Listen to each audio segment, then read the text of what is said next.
All right, welcome, ladies and gentlemen. I believe we are now fully live, folks, for Level 1 Adventuring. Thank you for joining us on this Wednesday night. Again, giving us your time and your energy. I saw in chat as we were preparing to go live that we hit 90 followers. We had a little follower goal, so we finally have hit that, which is awesome. Round of applause. Thank you, everyone, for helping that happen, and I will set a new goal soon so we can try to meet that one. But for now, let us relish in our 90 and be excited. I am your host and dungeon master, Wolf Scott. What is Level 1 Adventuring if you're new to the channel? It is a largely D&D themed variety stream. We do other tabletops as well, and then also some D&D adjacent video game content you'll see on the channel. But we have a fully live homebrew running campaign every Wednesday, which is right now what you're watching. They're level 2, so there's lots of adventures still to see. And then randomly on other nights, we throw in some other fun stuff. A reminder, please follow us on all the things. Here, we just hit 90, so thank you. But also, YouTube is an important one for the channel because how Twitch works, you'll lose the VODs of the previous episodes. So if you're behind, the only way you can really catch up to a certain point is if you're watching the YouTube. So check out there. You have episode 1 through 7 is already posted. So if you're just joining on 8 and you have no idea what's happening, you can catch yourself back up after the fact. And then, of course, all the other things, Twitter, Instagram. We have a Discord, which is a lot of fun. You can learn about all the lore of the world, and will be a play space soon. But other than that, I think that is all of my usual fun announcements. So I'm going to hand it over to my friends and lovely party members. I'm going to throw this little party pic so you can see the beautiful art courtesy of Louis Prado on Instagram, his character art, which is so good. Take it away, team. Hey y'all, I'm Sydney and I play Viola Newmont. She is an Azamar sailor cleric on a mission to find her god. I'm Kimani. We are swashbuckling, intimate humble guard, loosely on the side. And I like to keep it simple as always. So, I'm Garrett. I'm our tiefling wizard Yoan Byrne of the Yarenhall Burns, and not an associate of Corpse Eater, despite what you may have heard. And that leaves me. I'm Zach. I will be playing Zorvarax Verduke, our dragonborn fighter. And he is just trying to make sure justice is served throughout the land. Excellent. And I'm going to put us back into game time so we can see all of our lovely player faces. Might take a second for them to load into the boxes, so keep patient for that. But with all introductions aside, I believe I can hop into the recap. If there's nothing else. Okay, cool. So when we last left our intrepid heroes, the party has been traveling across the landscape of Myrrah, across a stretch of plains and golden grass and prairie known as Sunstep, carting around a knight valiant squire by the name of Percival Graham, who was sort of on a mission given to him by his superiors to deliver a mysterious package to them, to make sure the Valiants, this organization of justice doers, to make sure that it was in good standing, but although Percival does not know exactly what's inside. The players have been conscripted with promise of payment to get him to his location, and they've been on various misadventures with him for the past, odd week or so. Our most recent endeavor was the party fending off a villainous ogre by the name of Nuke the Houndmaster and his pack of wolves that was assailing the party. The party managed to have a victory and a bloody scrape over Nuke and his hounds, but in the process, the wagon that they've been taking the caravan to lead us across the plains and the landscape proper was badly damaged. Which meant the party had to repair it and prepare their supplies for the journey out. During this repair moment, Percival very nervously decided to hop into the back of the caravan and take a look at their stock and their inventory to make sure that their package was none bruised. And in the process of double checking on this, our resident rogue, Nadar, who's not here at the moment, managed to use her stealth and her guile to take a peek at Percy checking in on the container, and it was revealed that the container was not possibly what the party expected. It's not like a common lockbox or chest. It seemed to be an odd reliquary made of a strange, reflective silvered material that had inscribed runes across its surface. Definitely had the taste of something of a bit more importance than just a common piece of treasure being transported across the landscape. But before Nadar could get a closer look, Percival had wrapped the reliquary back up and turned to exit the caravan, so she made herself scarce before he caught wind that she was taking a peek. After that moment, the party had got their things together and set off and continued their journey across Sunstep.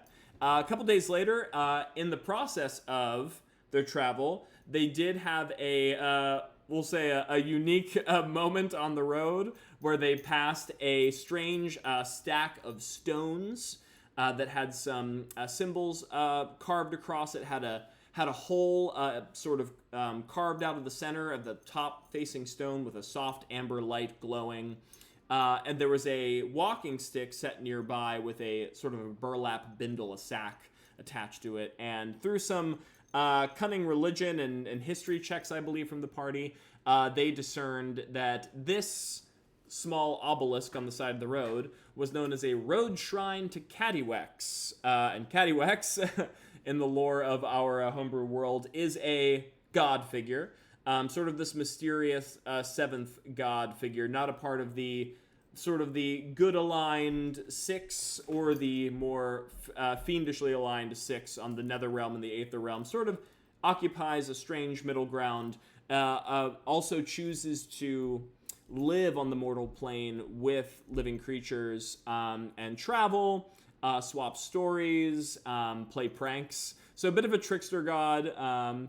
Knick-knack Caddywhack says it, yeah. Actually, that's pretty good. I might steal that for the lore of the world.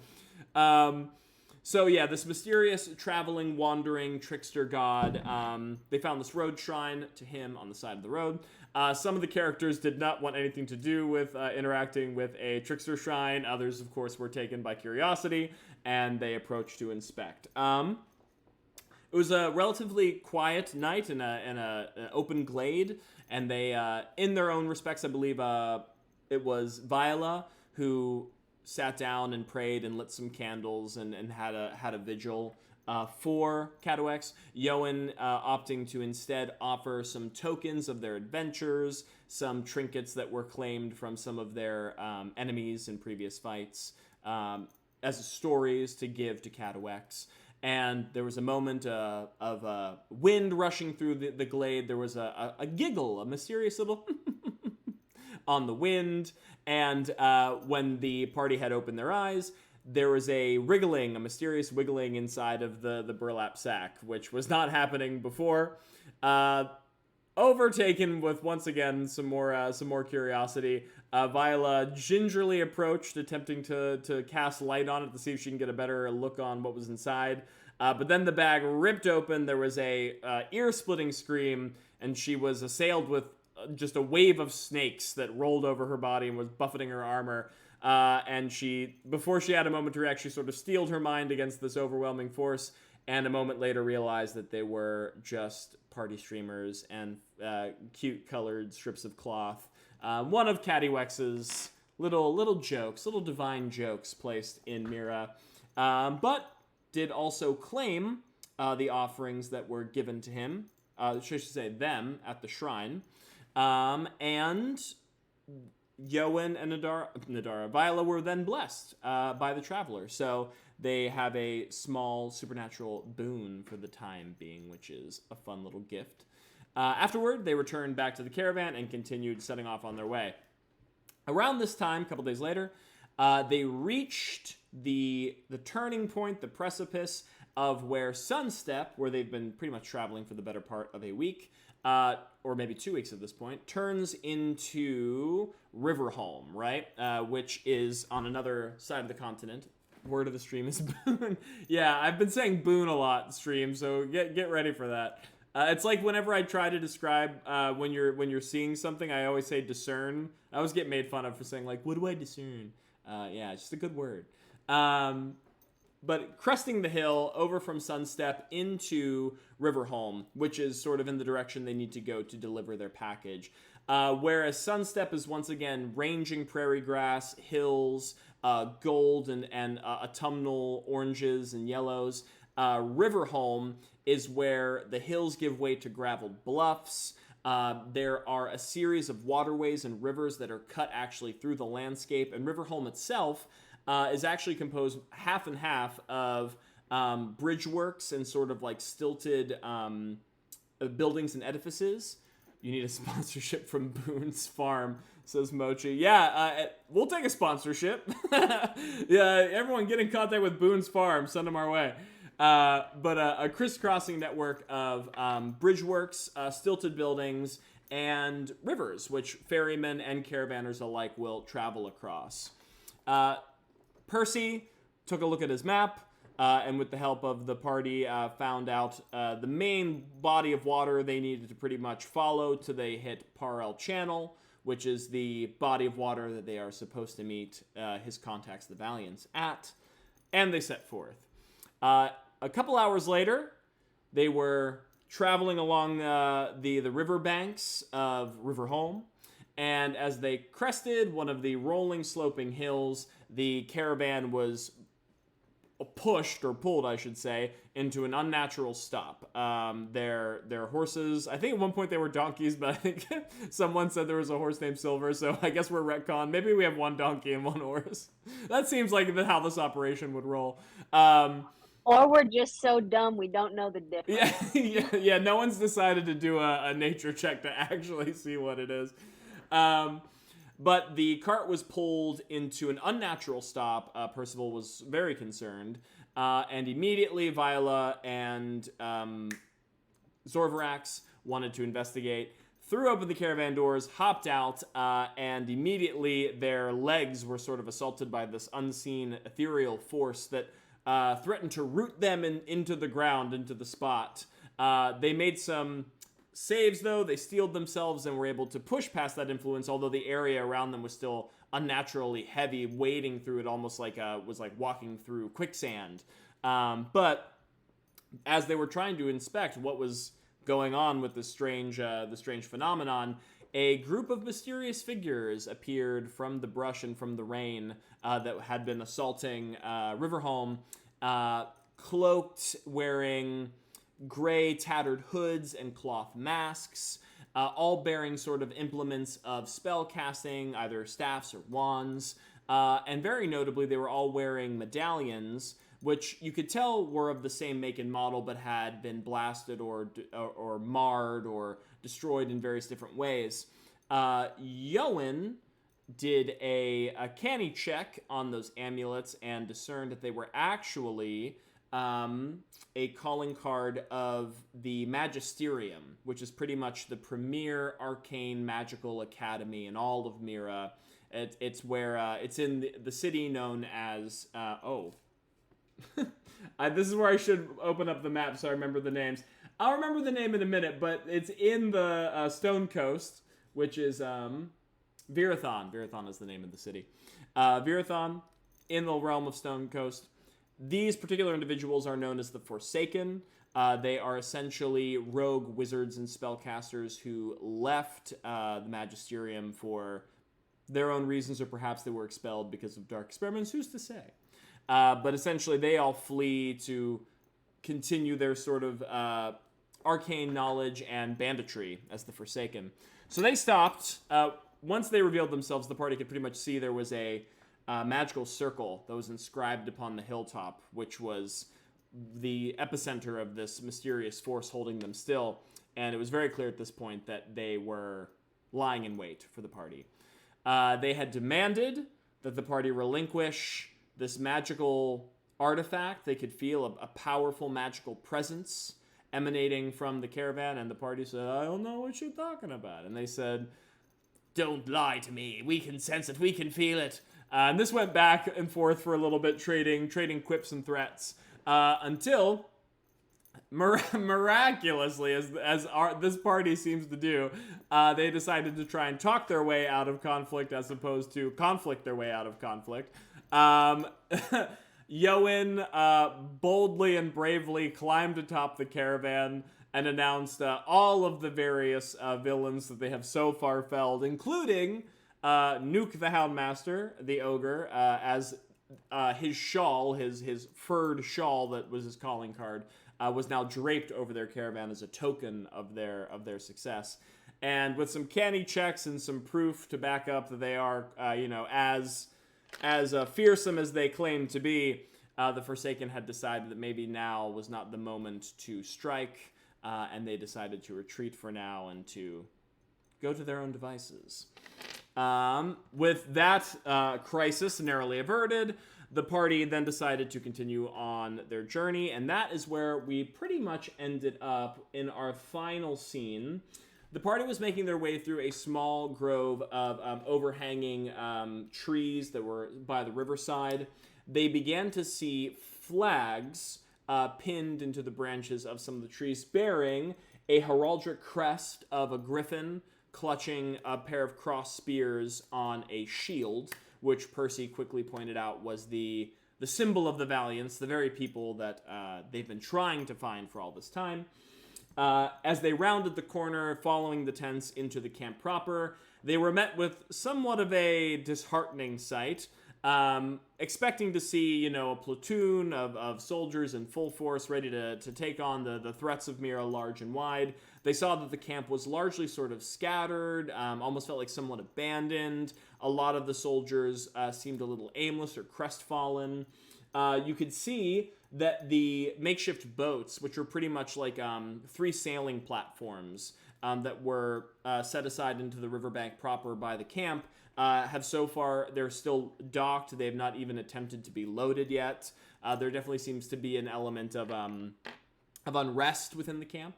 And Percival, jumping off of the caravan, sort of rushed into the camp to greet his point of contact, which by now the party knows is named Theor Graham, Percival's uncle, a famed knight and very powerful figure in this organization. And Theor greeted Percival quite coldly and sort of inferred that perhaps they had dallied far too long and that he's none too pleased with their late arrival. And that is mostly where we left off in our last session. So with that said, does the party have any questions or clarifications about the current scene, anything leading up to that scene before we hop in? Not so good. No? All right. Yeah. So then we'll pick up right where we were. Percival, you could see, strided towards the center of camp. Into the center of camp. Theor had walked out of sort of like the main outpost, stared him down coolly and said, "Percival Graham arrived too late." Gave him sort of an icy introduction. What does the party do?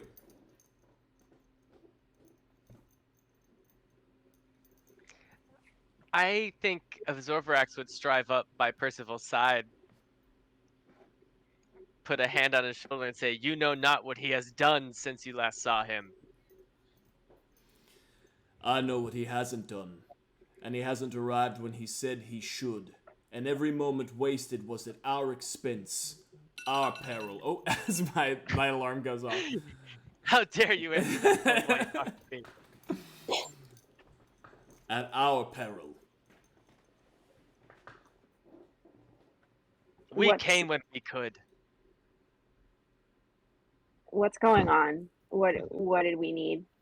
What is the hurry here? We were told we were supposed to transport this to you. We were not told of its importance. We were just told that it was important. So then it looks We need more information. to this, he looks at Percival, sort of you admitting that Percy has kept, the knowledge of this object secret. And there is a slight glint in sort of the side of his eye. Well, then it looks like the boy's done something right. as Percival, looks a little, his knees buckle a little bit. You can feel the tangible sort of weight of the presence of Theor around Percival. Percival is almost almost shrivels up into himself a little bit while around his uncle. You can see Theor looks to the side to some of the soldiers that are on the edges of the camp. You two, over there, to the back of the caravan. Bring it over. And they hurry up and they rush over to the caravan to start unloading the goods and materials, including the reliquary.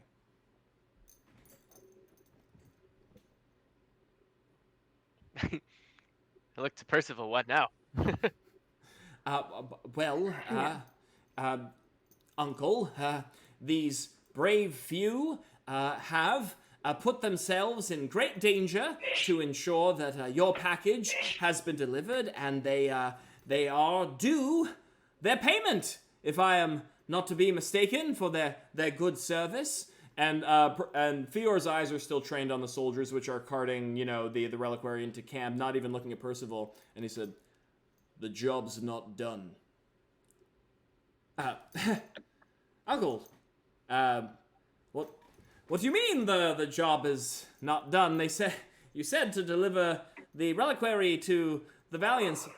I said we deliver it to its end destination. This camp is not that destination.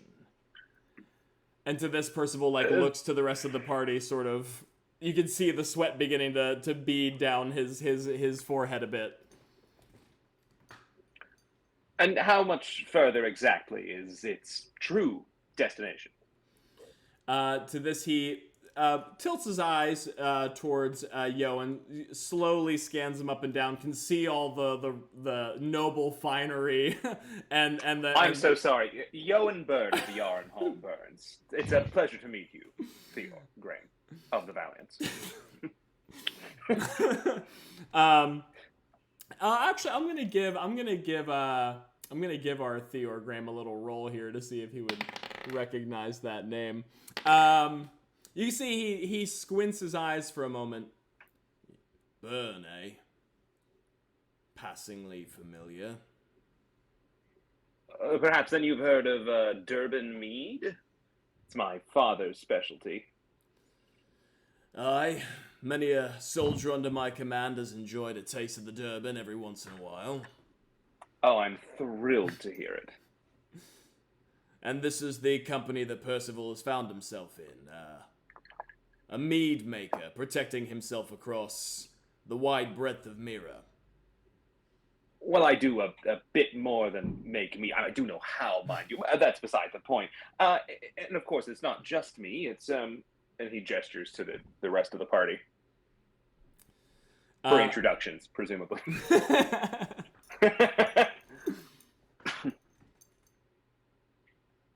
I'm Zorvarax.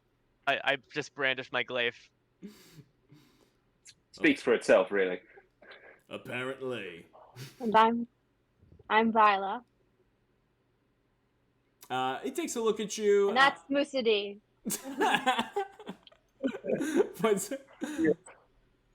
Musidi, I think, is just watching. Where is that damn package the going? box? Yeah.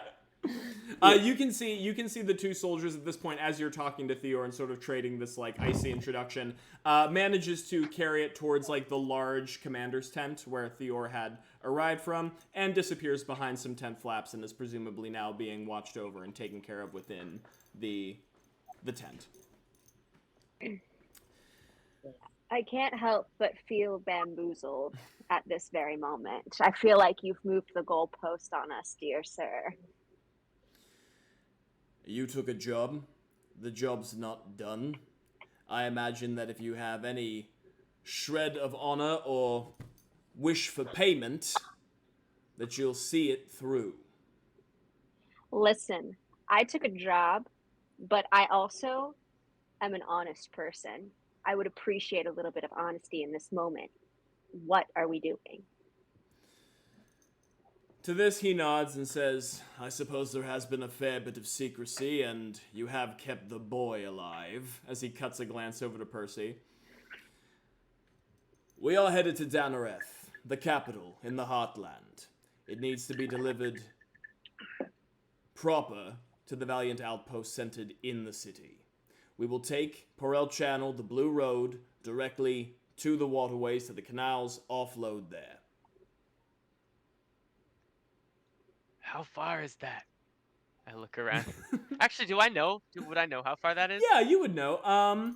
It would take. It would take. Uh, it would take at least maybe a 10 days time, like another, like pretty much the same amount of time you've been traveling to get from one province to the other province. It would take you around the same time to get from Riverholm back into the Heartland, because essentially the Heartland is situated right above Sunstep, so you're kind of making a big U instead of going straight forward, kind of making a big old curve.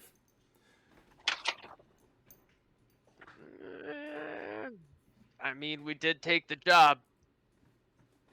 I agree. I would like to know, do you mean to do ill with this thing?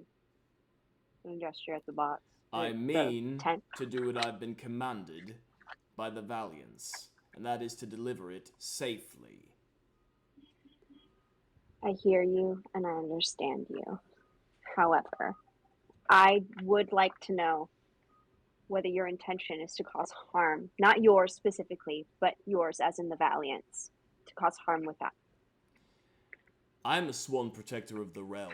The only thing I choose to do harm to are the enemies of the realm. If you have a problem Insight with check. that. Oh yeah, insight check, yeah.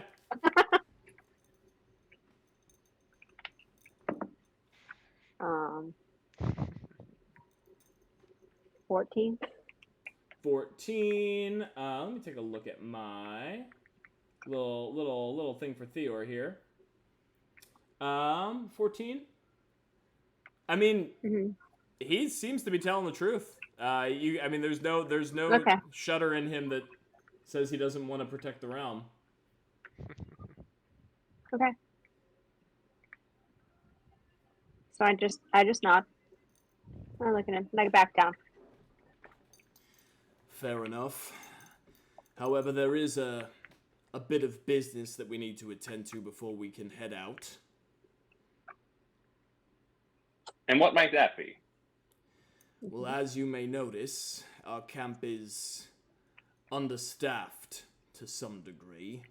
It did not start this way. We marched here with an able-bodied force of armored folk ready to take on this job in strength. However, as the days have waned on and Percival did not arrive with our package in tow, we've started having some mysterious disappearances. Those that were set onto nightly guards have not returned, and those that we have sent to investigate their missings have also turned up with none to check for. Sounds to me like they weren't fit for the job of protecting this item anyway. Ooh, with that, Theor cuts an icy glance over to Zorvarax. We were well and good prepared to leave days ago. We were supplied, we were armed and armored, and now it is a battle of attrition against the elements and whatever sinister force lurks here. If you think you would have fared better, the four of you, and Percy of all, I wager you could take your bets. Well, before we go rushing into something like this, have you any shred even of an idea what may have happened? Any bits of evidence, reports, survivors, so to speak? Survivors know, and reports would have to depend on those seeking the parties returning. We know that when they are sent on their nightly guards and patrols, both north and south of the camp up and down Porel Channel, eventually they stop turning up.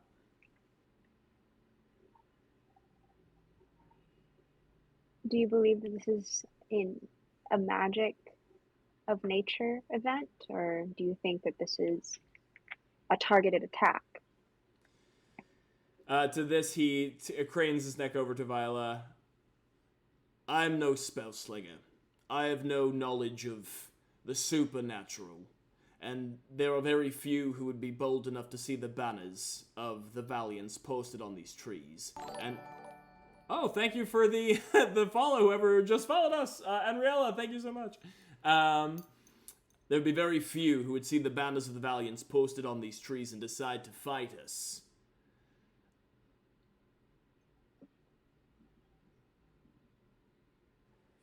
But perhaps be someone right. cowardly enough to do so in the shadows, a few guards at a time. A possibility, yes.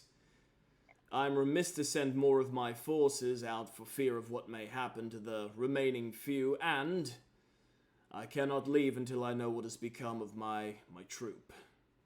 We don't leave anyone behind. So, I just have to ask, because no one's asking. Mr. T, we're not getting paid, and we don't know what's in the box. And now you send us to do more work. That's what I'm looking at. To this he says, I have full intention of paying you. In fact, if you decide to make good on recovering either my soldiers or at least proof of their disappearance, then I am equipped to reward you for that bounty as well. That sounds like a fair trade to me. I don't like the fact that people are going missing. In that we all If we do if we do this though, are we going to leave our carriage here, or because if we are, I would like you to take care of our donkey horses to the best of its ability. when we leave it here. The rare Mirren breed of donkey horse, which I think is just a mule. I think maybe we should just call them mules and split the difference. Yeah. But I like the rare donkey horse. To that, Theor nods solemnly. The pack animals were always meant to accompany us upriver. We can ford them on the platforms. Right. I see no. Why not? What are y'all thinking? I think it's probably in our best interest to look into this matter, but I think we should do so safely. I don't suppose there's any chance of us having a bit of a rest before we do, because I am not at my most useful. We'll be happy to room and board you for the night. You have some cots and some dry parts of the gravel. All the same. Keep an ear out, open for tonight, I wager. I wouldn't want anyone else up and running off, so to speak. Yes. Of course. Musadi looks like he's got something on his lips. I'll power with the group after the fact. Okay, I got you. It'll be our before bed combo. Yeah. A little talk. To this he says, he'll sort of look to another soldier, which is attending to some of the outpost duties, and he says, Rios, here, show them a place they can bunker down and make sure they are paid handsomely for what they've done for us so far. Zorvarax? Oh, sorry, your lips move. Got you. I was just trying to remember his name. Rios, you said? Rios, yes. We'll say that Rios is, since I'm just making up this name, this soldier right now, Rios looks to be a broad-shouldered half-elf. And Can I call you Ross? Make a persuasion check. Just like everyone does. Yeah, so. yeah.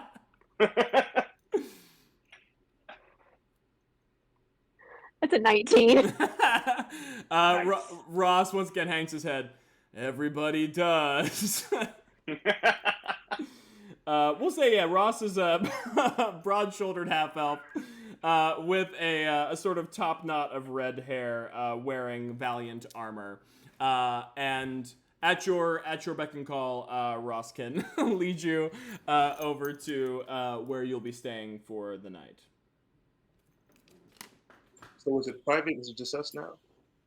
If you decide to move into the next scene, yeah, we can take you to just where you all are.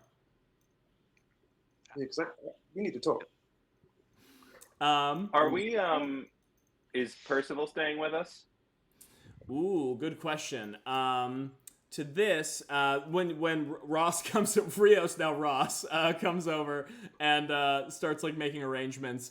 You can see that like Percival instinctively almost is like sort of gathering his like things and like heading in your direction.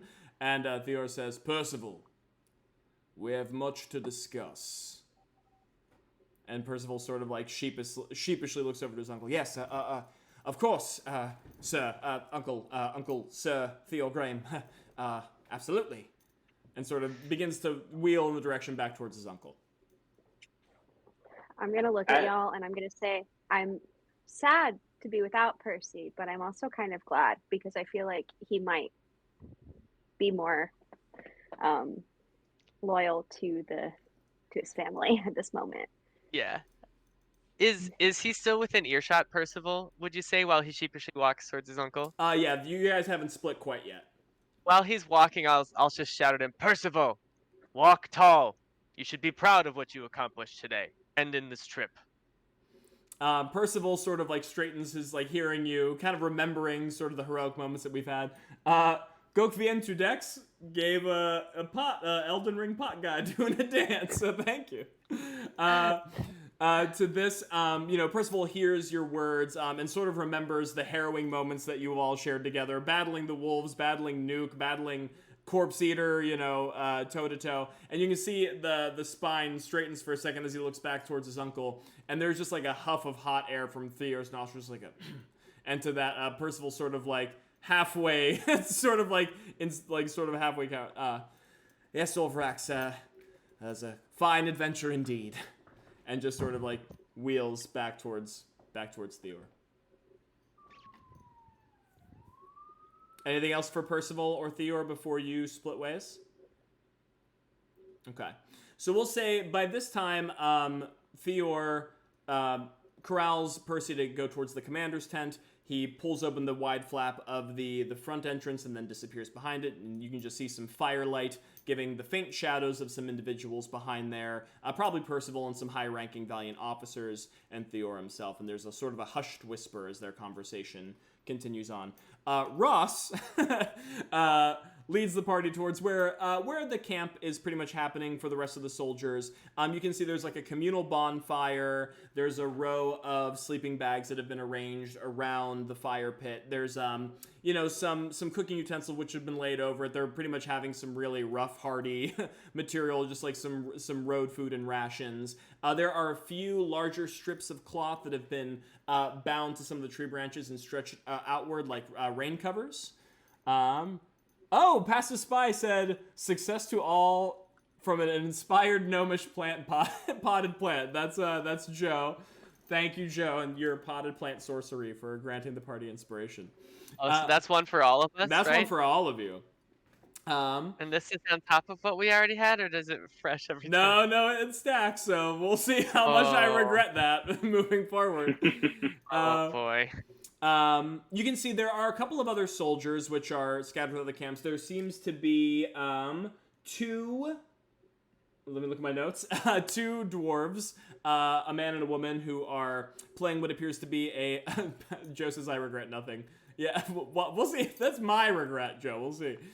Seem to be playing a card game underneath one of the rain covers, using the one of their sleeping bags as like a soft, dry place to play games.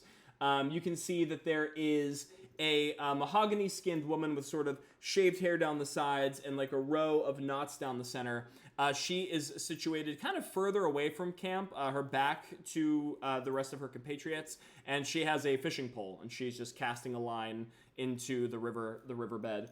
And then, seated near the fire, sort of front and center, there is a wide-shouldered half-orc with an eye patch, who is crouched on his knees in front of the flames, hands at his sides, just staring unblinkingly into the fire, sort of like in commune with the flame. Leaves you there. Ross appears a few moments later, and let me make sure I'm doing this math right. comes with a coin purse and says, I have a delivery. I almost did Percy's voice. This is not Percy. I have a delivery from Sir Theo Graham. He told me that you would do some payment for your good service so far. Oh.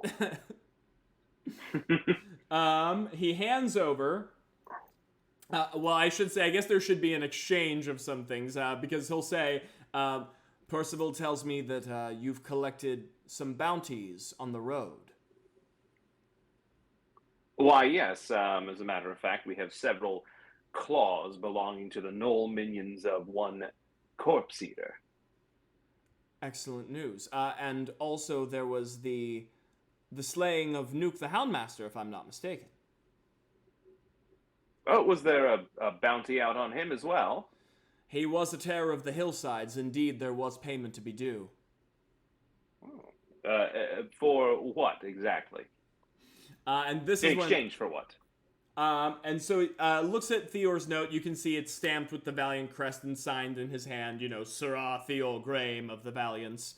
For the Knoll claws, it would be a grand total of 160 gold, which I haven't divided. I think it would be 32 for 6, but you might have to adjust. So 160 gold. For Percy's delivery of the other half of the journey that you were promised, there is 125 gold on the docket. For Nuke's bounty is 50 gold, straight up. So we got 160 plus 125 plus 50. And on top of that, Ross reaches into his pack and pulls out a small leather satchel, which is once again bound with the Valiant crest, and says, Sophia wants to offer you this for your continued service to the Valiants of Myrrah, and for your safe passage in your oncoming journeys. And what is it, dare I ask? He hands it over to you. Do you peel it open? Yeah. Inside, you find roughly in various like gold bars stamped with like Mirren, finery, 150 gold up front. There's also promise of payment for another half should you survive and deliver them to Danareth. You also find 2 vials of a frothing red liquid that are bubbling and broiling, and you also see another cask. It's almost like a small iron bottle, which on the front of it has inscribed the caricature of a double-sided axe. My, the tales Percival must be spinning for Theor to get such payment already. Thank you very much, friend. We will divvy this properly amongst ourselves. To this, he leans forward and he says, I know that Theor's a surly one. We are all very well accustomed to his manner, and I imagine you are not. And he definitely met you with a prickly reception. Just know that he is honorable, and he does mean to do you well. He would not pay you for your services if he did not believe they should be rendered, and he would not trust, as much as he may try to shield it, he would not trust you with Percival if he did not feel you were up to the task. Does this I do mean well believe it. Does Oh this no, mean- Zorbrax, go ahead. Pardon me. Does this mean Percival will be joining us on the rest of our quest? Percival is indeed due to arrive in Danareth with the rest of the troop, yes. But will he be joining us on this quest to fight the unknown beast in the darkness? To that, his eyes sort of go wide for a moment, like knowing Percy and like what Percy would likely sign himself up for. I would wager that would be something that Percival must choose. You're welcome to have word with him when the time comes. I will take that into account. Indeed. If there is nothing else, and he sort of like gives a half bow to gesture if he's dismissed. I suppose that's all. Thank you. Keep a silent vigil. As you know, there have been strange goings on in the camp. Good night. Aye. And be safe, friend. And to you. And wheels around and disappears into the darkness back towards the front gate. Now, Bye. the party is largely to their own devices, aside from any other NPCs they may wish to interact with at camp. I have no Well, complaints. first of all, Zero complaints. Hey, that's all I know. That's all you needed was payment? Yeah, that's it.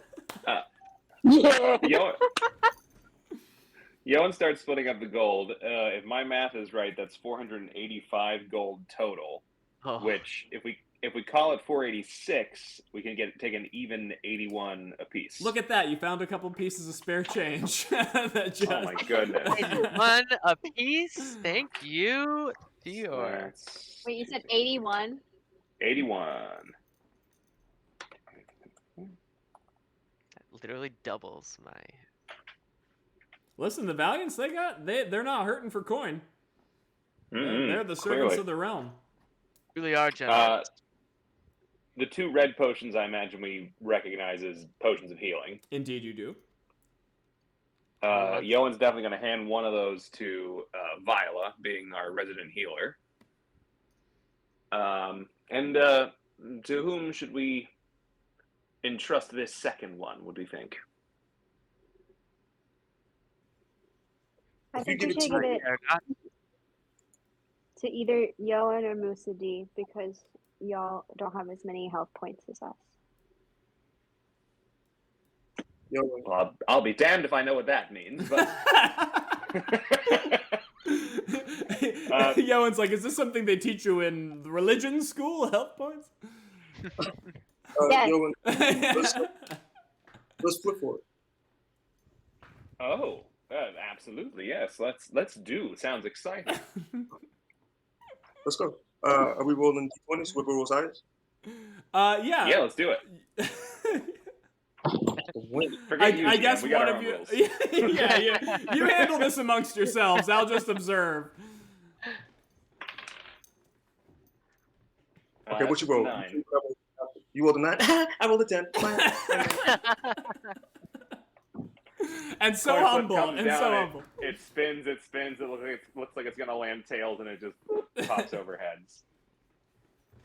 Well, there you are then. Potion of healing for you, and I'll just. He picks up that other one, which I presume Yeah, is a what potion. Task. Oh wait, or Yoan's gonna pop open that other flask. Mm-hmm.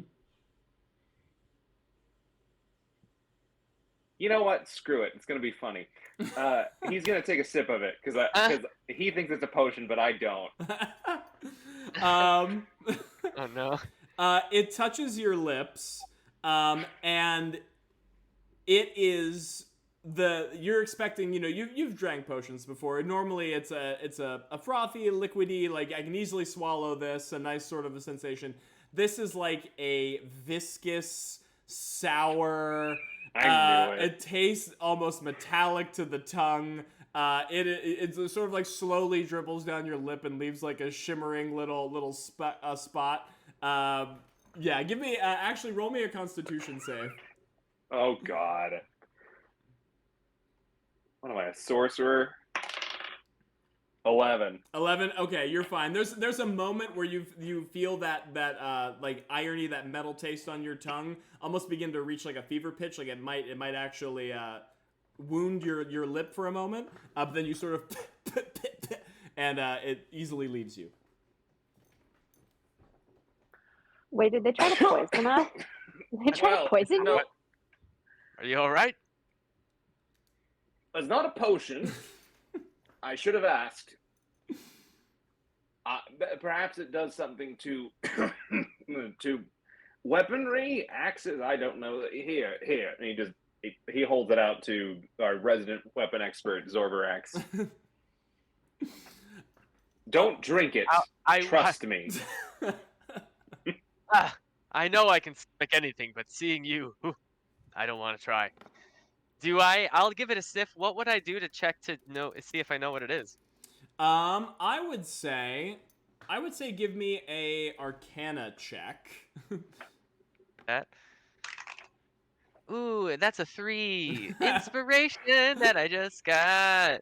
That's a 16. A 16. Okay. So Zorvrax, you turn this over in your hand for a little bit.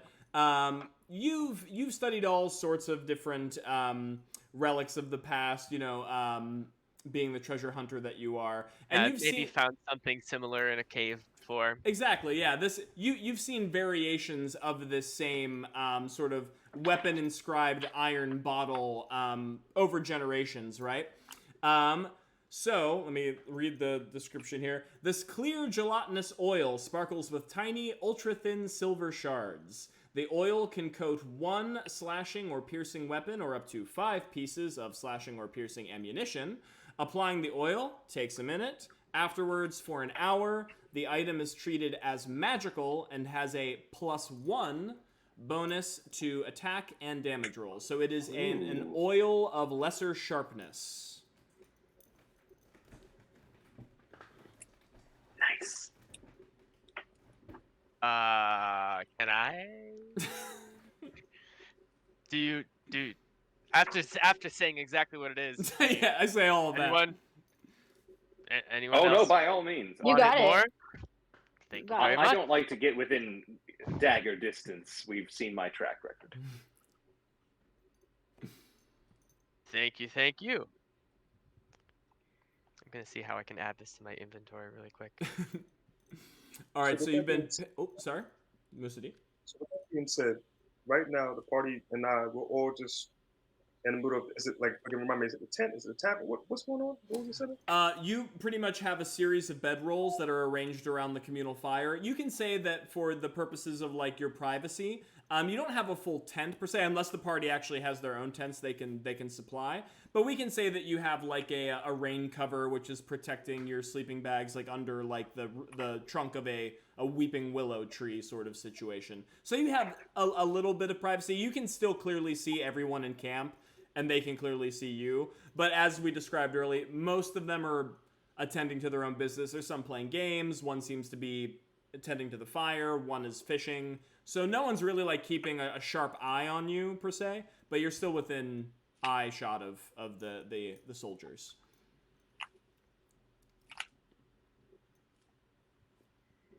Let's go sleep. I'm sleepy. Rest Ah. up before the battle ahead. All right, so Can't think of much left to discuss. Probably wise, except one thing. I can't think of anything except this one thing. One thing. And he looks at Musadi. I'm not going to make you do or not do anything. I don't think I could if I tried. But I know you're curious about the contents of our cargo. Given how secretive Fior is about it, more so even than Percival, I don't think it would be a good idea for us to go meddling on this night. You may take that advice or leave it. I hear you. I hear you. I was afraid you would say that. I hear you. That's it. All right. So that being said, no other points of conversation. Party beds down. I think.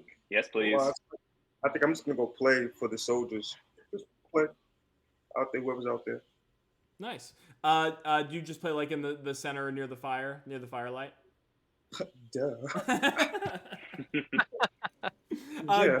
Give me a performance check. Let's see.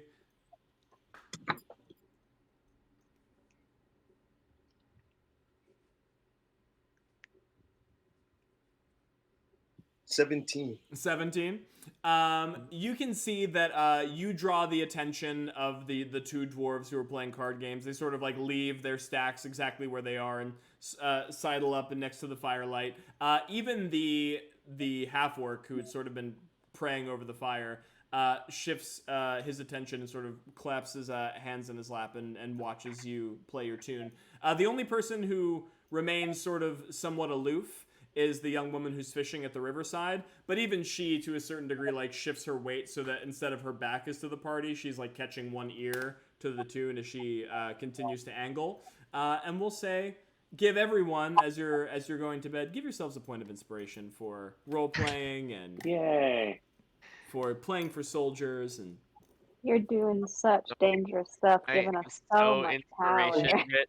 I mean, Yeah. you still got a roll to use them, so we'll see what happens. Oh, we're so If we The even encounters are need just going to them. get harder.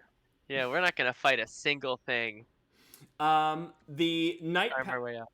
the night begins, unless any of you have any other words to trade. Okay. Nope. All right, let me check my notes. Ba-da-da-da. Perfect. Have an order of like what watch while we sleep. Have we established? We've established it in previous sessions, but I don't know if I have an active running list at the moment. Let me see. The last watch I had, not everybody was I think here, so I have Gray on first watch, Viola, and then Nadara. But we can slot people into different positions. Where would we want to add people in watch? I can go first Okay. because I don't actually really need to rest because I did not shit. So there's that. Young will go last. Gotcha. Okay. I'll go second then. Muthidi, do you care? I don't care. As long as I can spend a little bit of time with Viola, I don't care. So I'll probably just. Cool. So I have Viola, Zorvarax. I'll keep Gray and Nadara where they are, which is dead center. So 1, 2, 3, 4, 5. Who am I missing? Viola, Zorvarax, Gray, Nadara, Yo, and Musaddi. Where did you want to be? Viola. Okay, so that means that you're gonna have to muscle in between Zorvarax for second watch. Totally fine. Okay. He can have second watch. I'll be third. Okay. Perfect.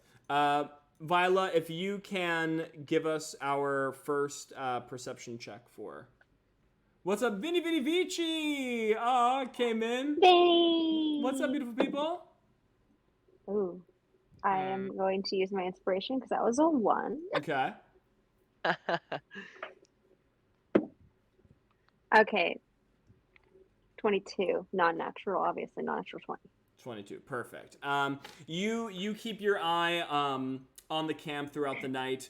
There's a low moon in the sky. There's a gentle rain passing, and you can see some of the soldiers milling about, trading posts back and forth. But besides the odd idle conversation you pick up between them, and the creaking of frogs nearby in the water, not much transpires. You're about to trade watch with Musaddi. Musaddi and Viola, do you have anything that you want to do or say while you're trading hands? Yeah, for sure. Viola, baby, how do you feel about these new folks? Right? Like, I'm following you because I adore you, but what are we doing? Well, I had a vision, and I believe that we are exactly where we're supposed to be.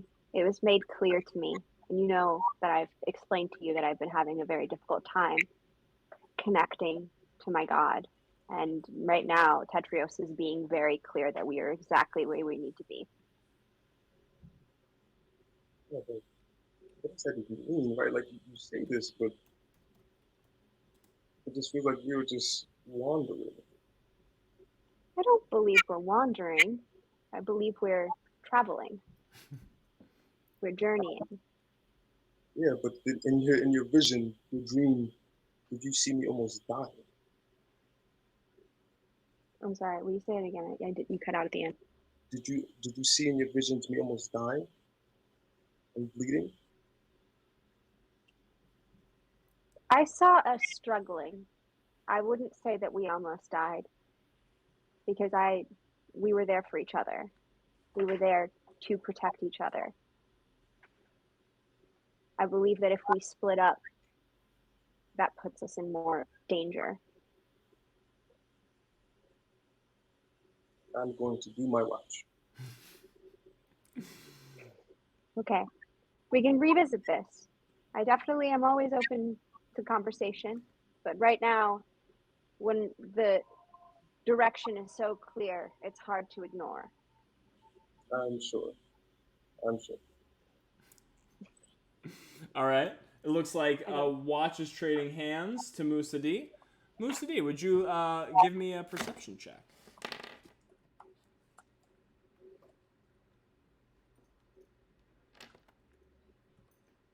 I rolled a 12. A 12. Yeah. Once again, the camp mills about. You can see one of the dwarven soldiers walks over as they're turning in for the night and sort of approaches you and bows his head. That was a fine tune you played, lad. Thank you for that one. Well, brother, I'm certainly good at what I do. Thank you. I appreciate it. Nods and continues off, but besides talking to a few of the soldiers throughout the night, nothing of great import transpires. Around this time, Zorvarax would be waking up to switch watch. Does Zorvarax and Musa D have anything they wish to say as they trade posts?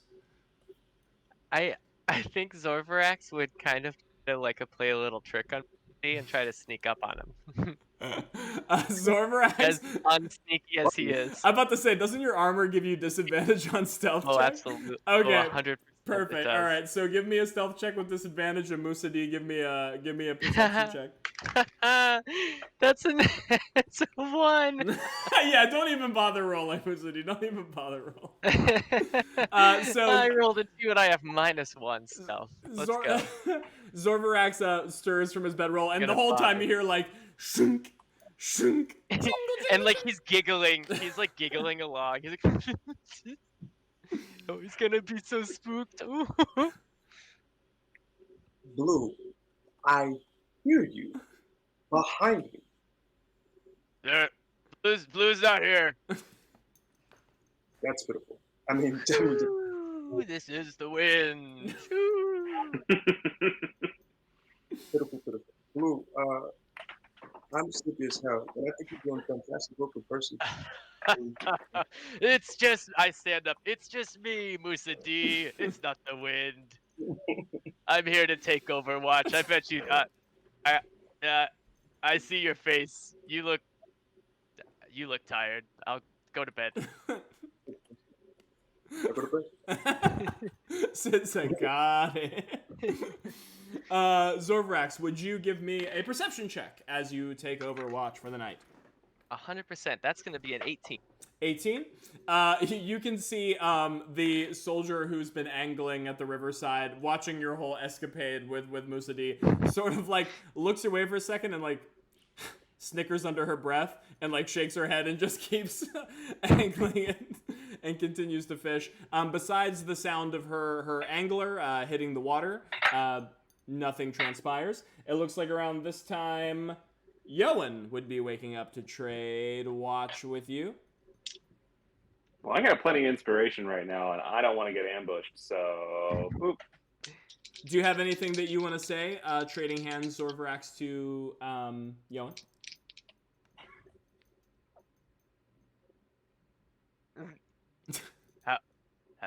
Sleep well, Yoan. It was very restful, yes, I must say.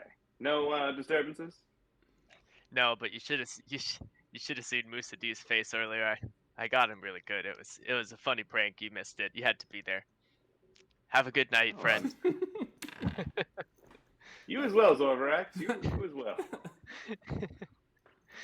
Yoan does have a little chuckle. He pictures it. What it must have been like. What japes. Oh no. Oh no. I heard that one hit the floor hard. Down. Cut it hard. Yeah. Hard! I'm gonna find it. Not I'm everybody gonna re-roll knows how this to 20 drive. again. So that was a 15 on the one that didn't fall. Okay. And then a 14, so 15. Okay. A 15. Yoan, it is on the party's last bit of watch as the twilight begins to as he's scrambling on the ground looking for his dice. I'm so sorry that I'm narrating. It is towards No, the please. End. Not even afraid. I'm here. I can hear it. You can begin to see the twinkling of dawn beginning to crest over the bending rivers of Riverholm. When there is a bit of a murmur, a stir that's happening towards the south end of camp, the opposite of where where the commander's tent would be, and where you initially rode in with your caravan. There seems to be some increased activity bustling in that area.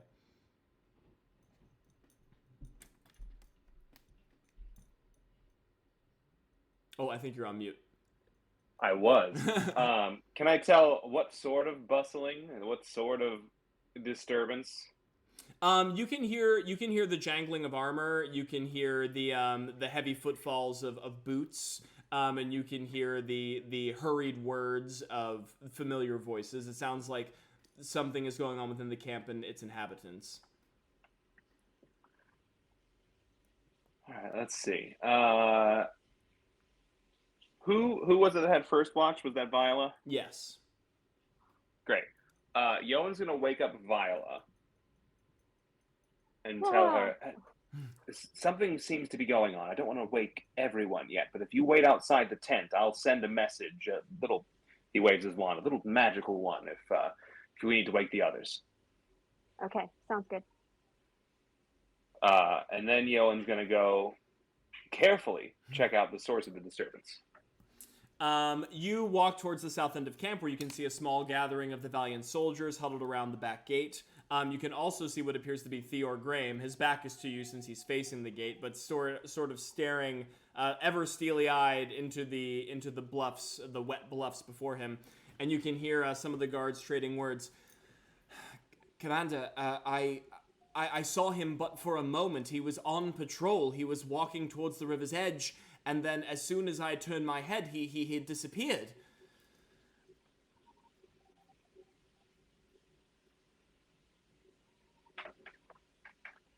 Yoan's just gonna he's just gonna eavesdrop a little bit. Okay. And Theor sort of cuts his eyes back towards the other soldier giving this report.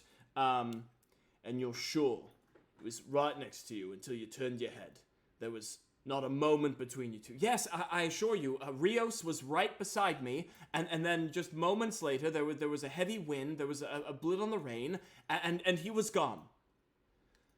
Not Ross. Another one of our soldiers fouled by this disturbance. We can spare no more. We can wait no longer. We must take decisive action. Rally who you can. We're going to send out a party. We're going to send it at first light. Yoan finally pipes in. I'll see to it that our party is ready to go as well. Theor sort of perks his head, not realizing that you were there as he cranes around. It's mighty noble of you, putting his necks out for us like this. Well, we had sort of agreed to it already, hadn't we?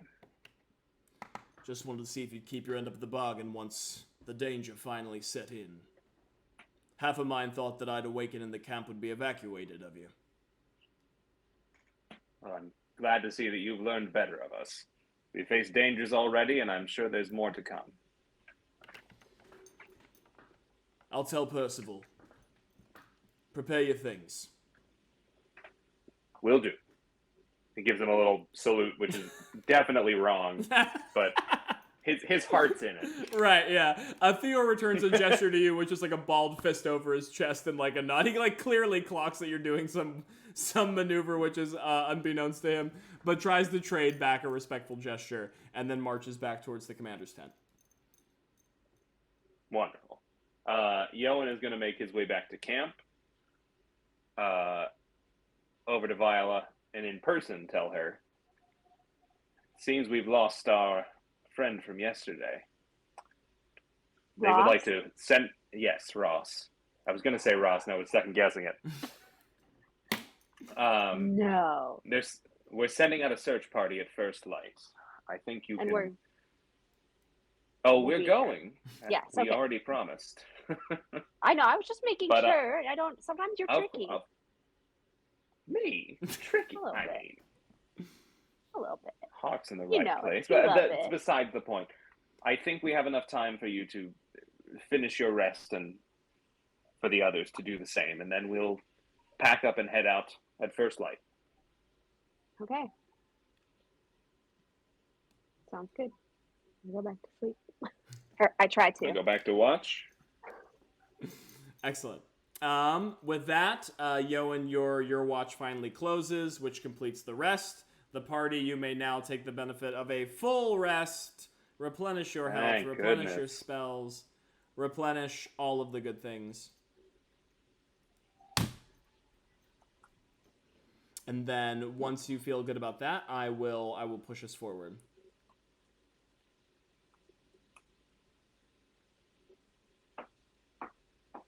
Nice. All right.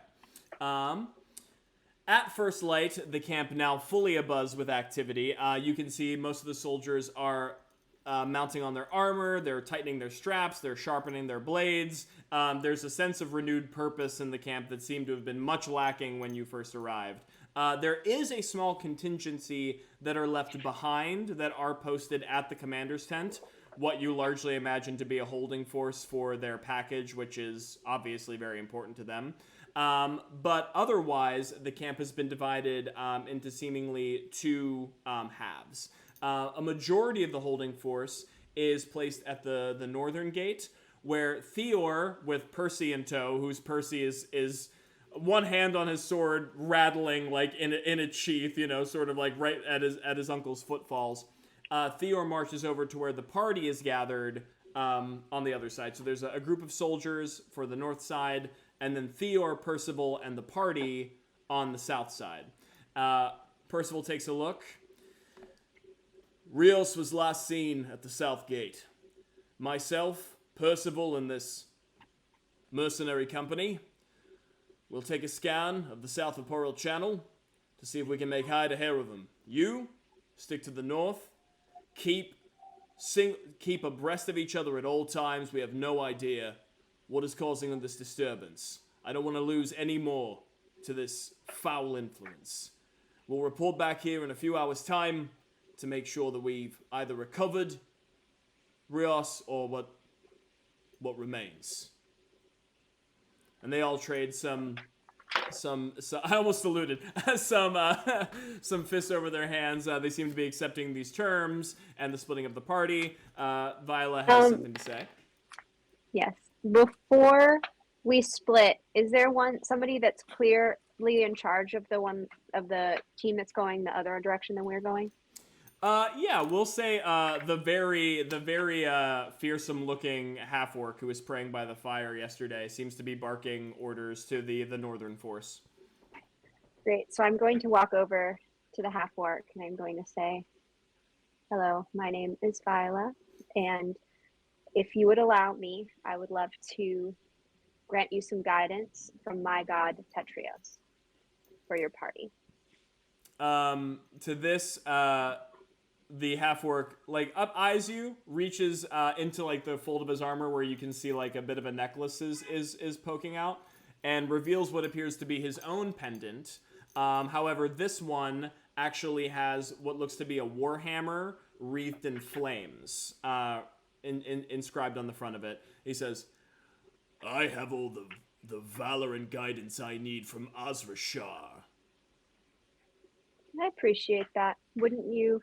I mean, I'm just trying to give you a little bit of extra, a little bit of blessing from multiple gods never hurt anyone. Give me a persuasion check to see if Okay. this devout half-orc. That's a 15. A 15? Well, he's got an eye patch, so he narrows one hard eye at you, and then you can see there's sort of a softening of his features. Azra Shah and Tetrios are staunch allies. I suppose it couldn't hurt. I would say we are also allies.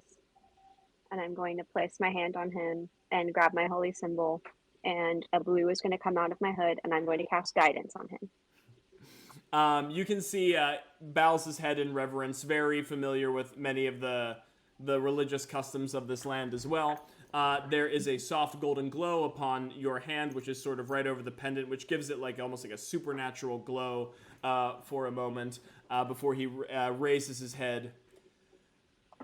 May the fires of the burning god give you strength. And with your spirit. And also to you. There's a nod as he wheels around.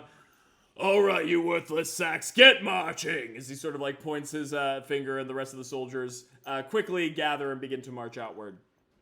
Theor and Percival, gathered with the rest of you, come together, putting a great deal of trust in you, doing the service to me, keeping Percy safe. I hope you understand that his survival is paramount. That we have no doubt. Obviously. All right, let's fan out, see what we can't find, and begins to march towards the south. You follow? I want to do one more thing. I'm so sorry. No. I'm not sneaky, but I do want to kind of sneakily also cast guidance on Percy. Because he's so scared. I want to give him a little boost. But I don't want to make it like super obvious. Yeah. Give me a stealth check. I have -1. That's a 9. Percy, take a look at his passive perception. You reach behind with your hand, ever so faintly glowing. The hairs on the back of Percival's neck stand up as he suddenly whips around. Viola, he just booped him anyway. To that, he puts his hand on your wrist. What are you doing? Don't in front of my uncle. He already thinks I'm useless. He's not looking. Shh. Wait, let me double check. To this, Theo doesn't even turn his head. He just like he's like, I know well what you're doing. His head just sort of like keeps walking forward. I'd say, well, everybody could use a little bit of guidance every once in a while, I would say. Do what you must. And I boop him. There's a faint golden glow at your boop. Percival's eyes go wide for a second as a tingle runs through him. Well, I guess we'll need every bit of aid we can get for this. And then continues to march, like somewhat like astride his uncle, but definitely a footfall behind, kind of in tow. So it looks like Theor and the party are going to be investigating the southern part of Perel Channel. So we're going to be treating this like a bit of a skill challenge. So you can feel free to give me either skills, special abilities, or spells that may be relevant to you discovering what happened towards the south. And then we will come together and figure out what happened. Well, I'm happy to use a history check to see if I know like stories about this river and any, myths that go along with murderous intent. Yeah, absolutely. I like that. Give me a history check. It's gonna be an 18. An 18.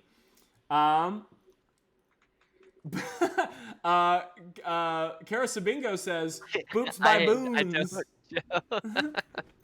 And then don't forget the inspiration. 18, you said? Yes. Yes, Zorvarak. So you let me actually cross that off as a success. Zorvarax, you've heard tell of Perel Channel. Of course, Riverholm itself, right? Being that it is situated between two iconic, two powerful sources of political power in the realm between Danareth and Virathon, is host to all sorts of folktale and rumor and whatnot. There have been, and you know that this place inherently is somewhat dangerous. You've already, you have full claim to know that the Forsaken, travel this land. But other than the threats that are sort of more mortal, right?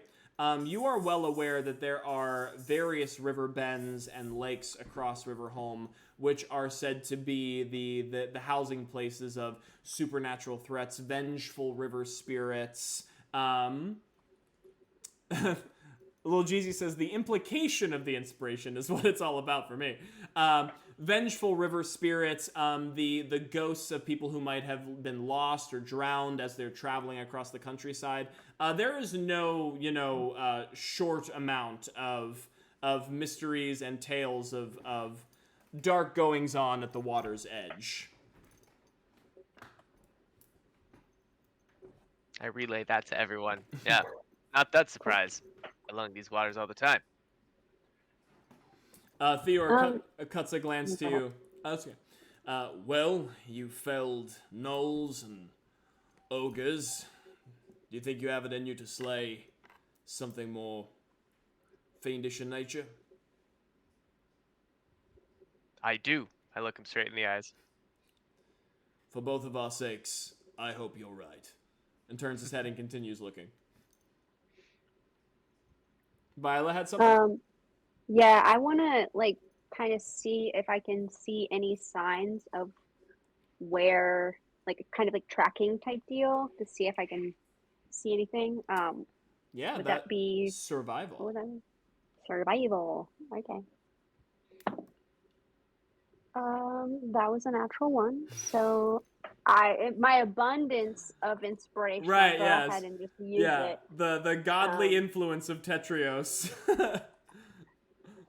Can't not use it because of the implication. The implication. Right, the implication of it, I have to use it. I did only get a 6 though. That's like with my modifiers, so not very good. Yes.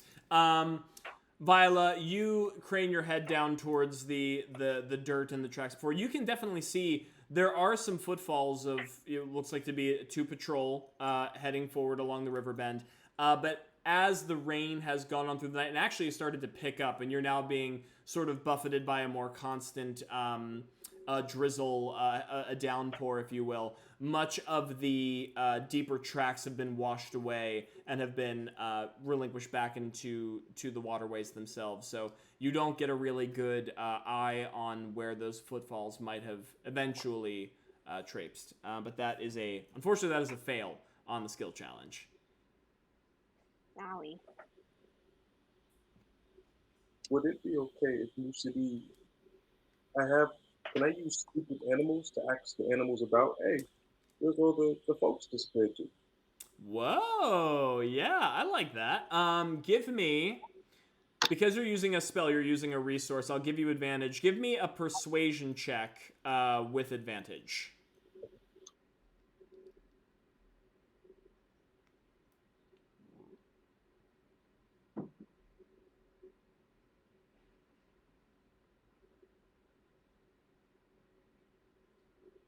So I got a 15.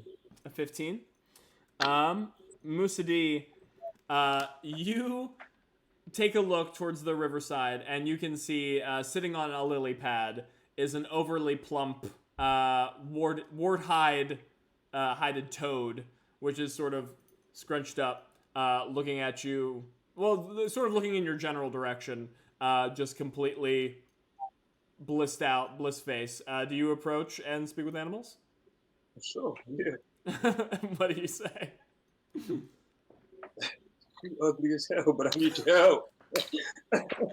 I need your help. You hear like a Robert, you're not so easy on the eyes yourself, pal. That's a lie. That's a lie. I'm looking for. He has some missing friends, right? They just disappeared. I need help. Yeah, I got missing friends too. They get eaten by crocodiles and birds. Tell it to the club.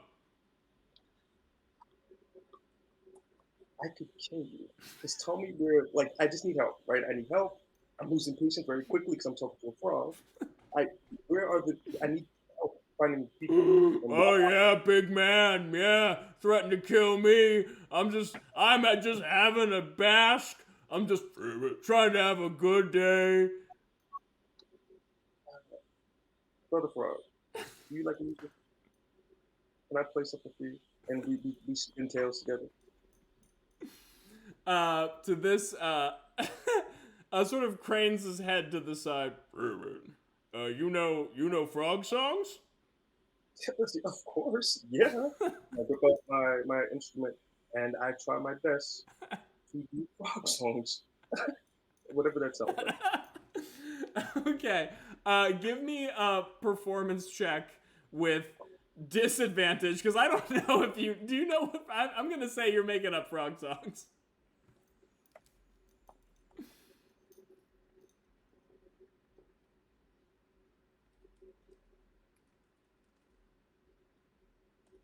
So I rolled an 18 and an 8, but can I use influence for that 8?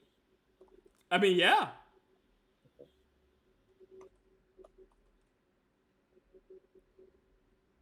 Okay, I rolled a 3. That'll work. So 8 is the highest. Well, 3 is the highest. To this, he's, stop. Oh, please. Put me out of my misery, why don't you? Might as well kill me. Okay, this was not going as planned. I just thought this was gonna be like a quick little get some information, tell me where I need to go, but this is becoming a thing. I just need help. I'll feed you. Looks you up and down. Got a pocket full of flies? No, I don't have a pocket full of flies. So I'm talking to a frog. Can someone come over and help me? The whole time, by the way, the whole time. I can't like, speak to animals. Percival, I don't have any. I don't have any flies. If that's what you, I just heard you say. I don't have any. I don't have any. No, either. no. The thing is, you don't hear him in common. You hear Musadi's like, like you like hear him making frog sounds at this frog who is making frog sounds back. Percival and Theor like slowly turning their heads to look at each other. Theor's like, did you know that he could? Does he always? No, I've seen him do a lot of things, but he's never stopped us to talk to. This is a new territory we're treading here. Brother Frog, I'm at a loss at this point. I done sung for you. I offer food. They can't understand me. I literally am at a loss. What can I do? Just to help me, please. Looks like you can't do much. And then he just hops off of his lily pad into the water and disappears. Unfortunately, that is not a success towards your skill challenge, trying to convince the frog to help you. But I did love that moment, so give yourself a point of inspiration for for arguing with a frog. Theor looks at you, Musadi, as the frog swims away. Are we quite done here? Are you satisfied with whatever? Oh no, mind your business. And I'm gonna do it. All right, continues to walk forward. All right. Anybody else have any ideas on what they're gonna do? How they're gonna find what they're gonna do? I'll roll a little investigation.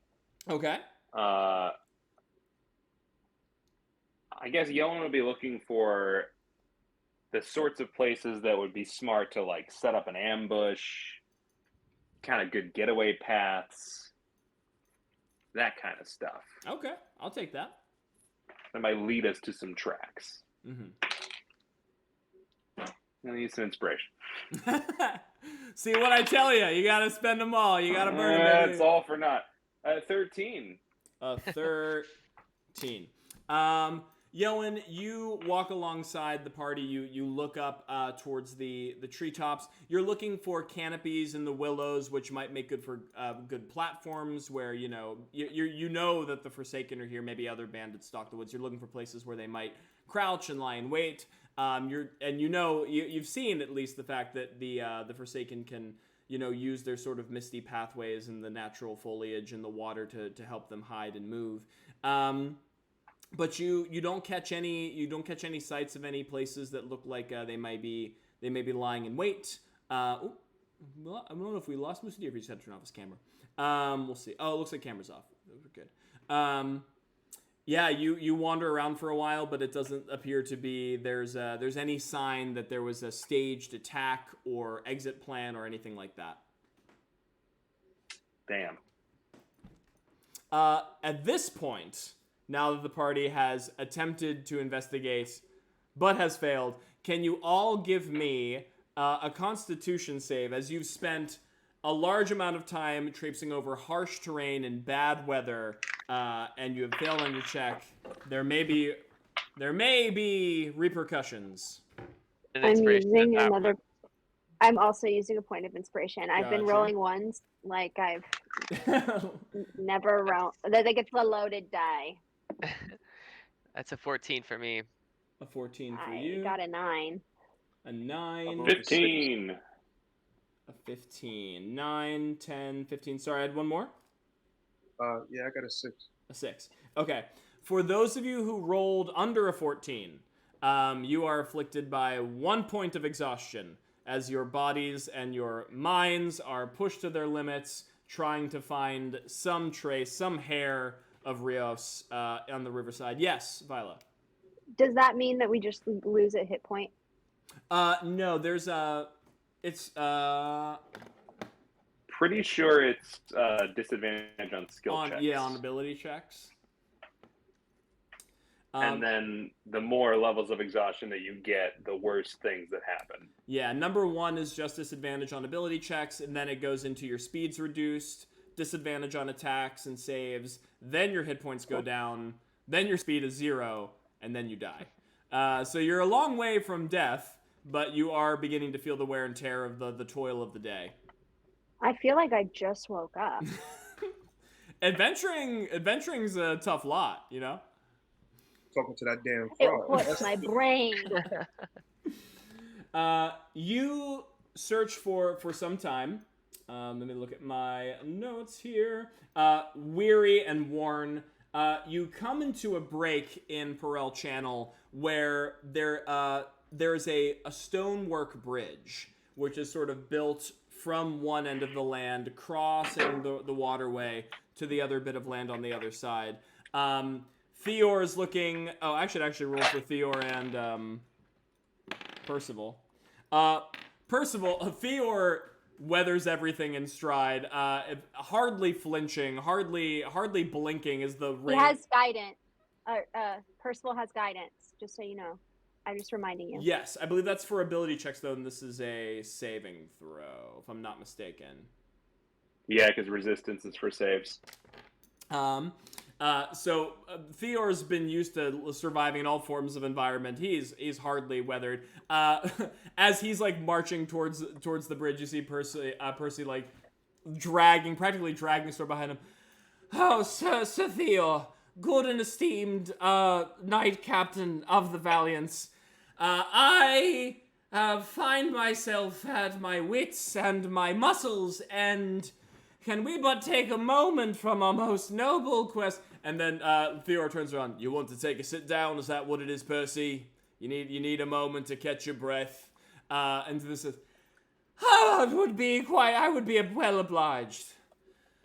Fine, we have been at it for some time, and we've made sparing little progress as he like cranes his eyes towards the rest of the party, keeping his eye on Musad'Dib for maybe a second longer than the rest. We can take a moment, catch your breath. We'll continue the search after we have a moment to collect ourselves. And to that, he maybe takes, never giving himself a moment of rest, walks sort of away from where the bridge would be and keeps his eyes like on the channel further south.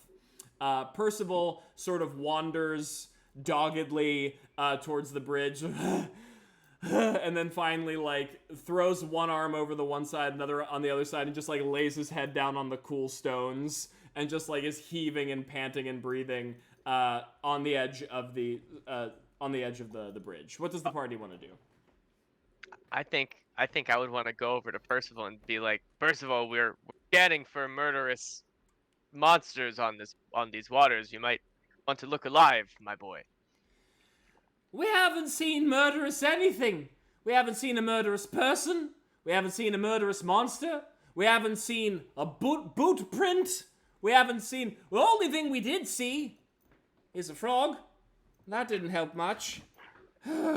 Just allow me a moment, please. Just sort of like continues to heave and pant. I have plenty of experience with creatures in the dark, and let me tell you, you don't see them until it's too late. And to that he like sort of like puts his head back on the stones, and all you see is like one hand lift up, like facing away from you, sort of like giving you an acknowledgement, but to himself. All right. Anything else that you want to do while you're taking this moment of respite? No? All right. Theor approaches Percival for a moment. sort of puts his back against the stones and takes a look down at Percy. Well, lad, have you had a moment to catch up with yourself? Are you ready to go? And Percival slowly cranes up. Yes, I suppose I've... Wait a moment. What? Do you see that? Are my eyes playing a trick on me? As he sort of points a finger down towards the surface of the water on the other side of the bridge. Lad, what do you see? Party saying to do anything? I'll roll a perception check. All right. I would imagine Same. I'd stayed by Percy, so I would have 7. 19. 14. 19, you said, Viola? Yeah. Let me check my notes. Let me check all my notes. You see what appears to be the glint of something metallic underneath the murky water. It's a slow channel that's slowly coursing, so it seems relatively stuck in place. But there is the dawn light. Well, I guess it's been a couple hours now, so the midday light, which is breaking on the surface of the water, is giving you the reflection of something metal underneath the break of the river.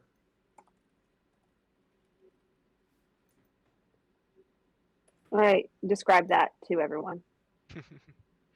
Does it look like something that could be mage-handed? Do you approach closer to the water side? Not alone. Okay, so we have Yeah, I'll go with you. we have Zorbarak. Oh no, if Vile offers, that's fine. Well, just so I know where everyone's situated, so we have Percival and Theo are on the bridge. It sounds like we have Zorbarak said that he was on the bridge as well, unless there's change. Yeah, I think I would have stayed by Percival while he was resting, just because. Okay. And so then we have looks like Yoan by the water side taking a look, and Viola is also there as well. If I'm understanding that correctly. Yes. Okay. Perfect. Let me check all my notes. Okay, perfect. We've been waiting for you. We've been waiting for you. Yoan, you peer a little bit closer over to the water side. Give me. Well, I guess it's your choice. Do you want to try to interact with it a different way, or do you just want to send a mage hand and see what happens? I'm gonna do mage hand first. Okay.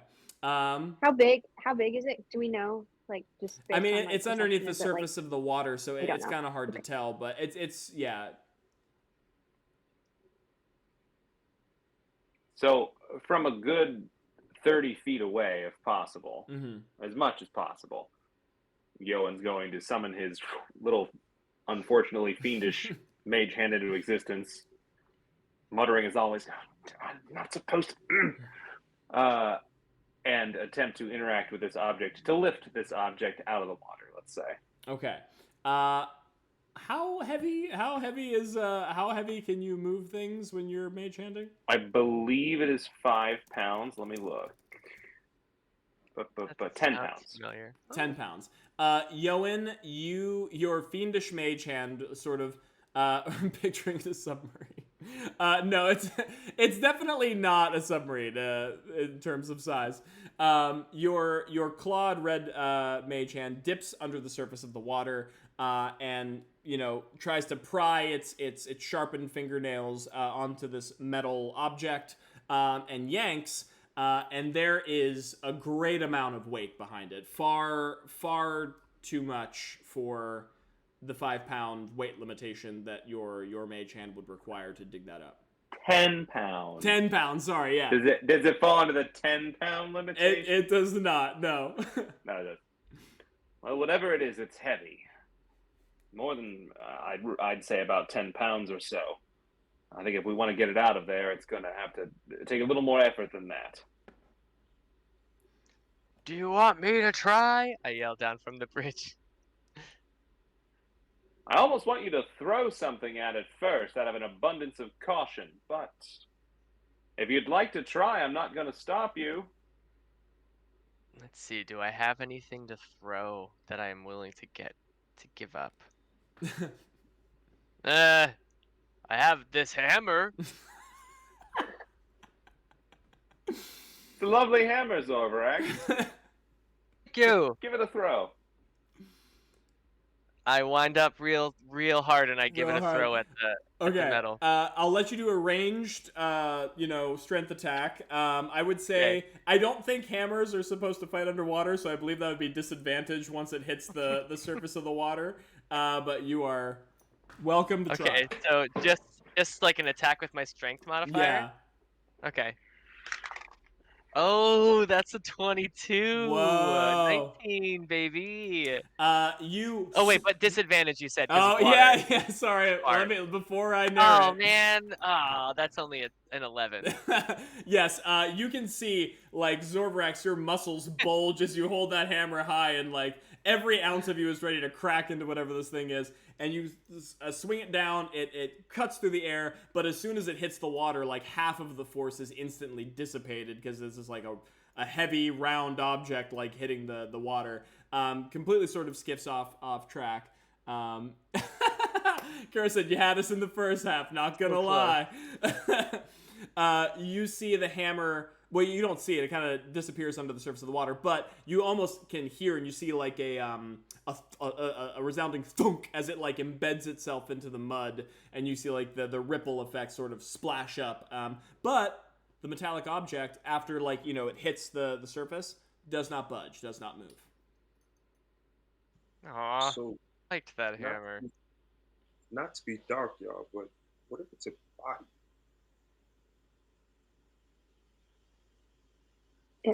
Might be. Hearing that, Theor turns his head towards Musadi. If that is the case, we must know for sure. We can't leave the corpse to rot. He's in service of the Valiants at the bottom of the lake. That's not a fitting end. I feel Well, really Mr. bad about that hammer thing too. Mr. T and Blue, I'm sure you both can beat that bad boy up. But yeah, that may be a body. I'm willing to dive in there and dig it up if so. I'm also willing to help. I am not getting dirty. I know. I am not afraid to get wet. Okay, so how do y'all want to handle this? What kind of save would it be, or what check? So to try to dig it out of you want to jump out of in the the water water and pull it out? Mm-hmm. Okay. Viola, you said you wanted to help. How were you imagining helping? I'm gonna wade into the water because he's jumping in from the bridge. So I'm gonna just wade in and try to grab from him to help bring it to the surface or bring it to the shore, I guess. Mm-hmm. Oh, Garrett popped back in. Let me know, stream, if Garrett pops back into the right spot on the Like it. Yeah. Okay. It worked. Nice. Yeah. Hey. Seeing the party, Viola sort of wheel around to get towards the edge of the water, and Zorvrax beginning to perch up on the end of the bridge. Theor, nods his head and he says, "Well, I won't be caught not helping one of my own in a time of need, so lead on." And sort of like puts his boot up on the edge of the bridge, ready to jump in alongside you. So I would say, Zorvrax, you can give me an athletics check to hop into the water. Ooh, that's gonna be. I'm gonna use inspiration on that because that would only be an 11, and I think Zorvrax can do better than that. Oh, he can. That's gonna be a non-natural 20. Nice. All right, so you jump into the water. Theor just moments behind you as you both break into the water. Viola, do you jump in with them, or are you still on the side? Well, is the water underneath me or level to me? Because I thought they were up on a bridge. They are. You said you were on the side. So I don't know if you're like when you see them jump in. I don't know if you're like also planning to meet them in the water or. Yeah, I'm gonna meet them in. Okay, so the three of you jump in, leaving Musadi, Percival, and Yoan on the surface. As you cut through the water and you jump down, you see you have to sort of sift through the mud a bit and the rushing water, but there's like a tangle of seaweed and gnarled roots and the willows, like the remains of like fallen willows that are embedded at the bottom of this river. And as you follow that metallic shine, you eventually wade in front of what appears to be very much the body of one Ross, No. already pale, mouth sort of twisted agape in horror. Sort of like half of the body is stuck under some branches and some roots, so it's like not able to completely wash down the river, but just wading in the water. Is my hammer nearby? Oh my god. Yeah, the hammer's Got nearby. that while I'm in the muck. Don't mind me, guys. I'm happy to scoop him up out of the water. Shore. Okay. Yeah. So Viola and I helped do that. all right. So Zorvarax, as you reach forward and you put your arms on the metal, and Viola, you also sort of help to brace the body. Something stirs out of the corner of your eye, and Theor catches a glance of it first, sort of like you see. It's all soundless, it's all wordless, right? You're under the water, so you can only really communicate non-verbally.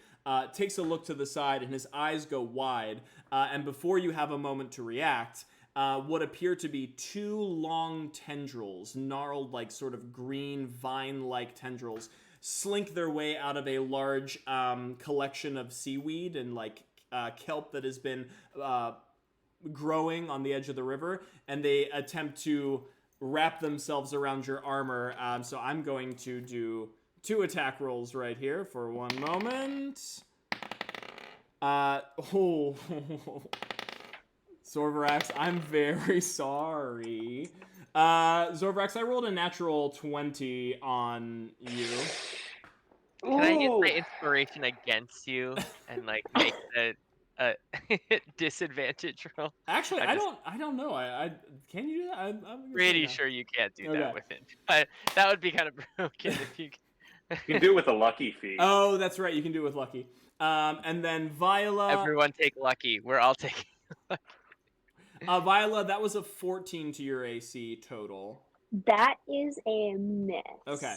But Zorvrax, unfortunately, you took the full brunt on a critical. So a couple things happen. Zorvrax, number one, the vines completely enwrap your body and then immediately begin to constrict, right? You are grappled right now, is what you are. In addition, I have to do some math. What I am. So normally... And then, got you.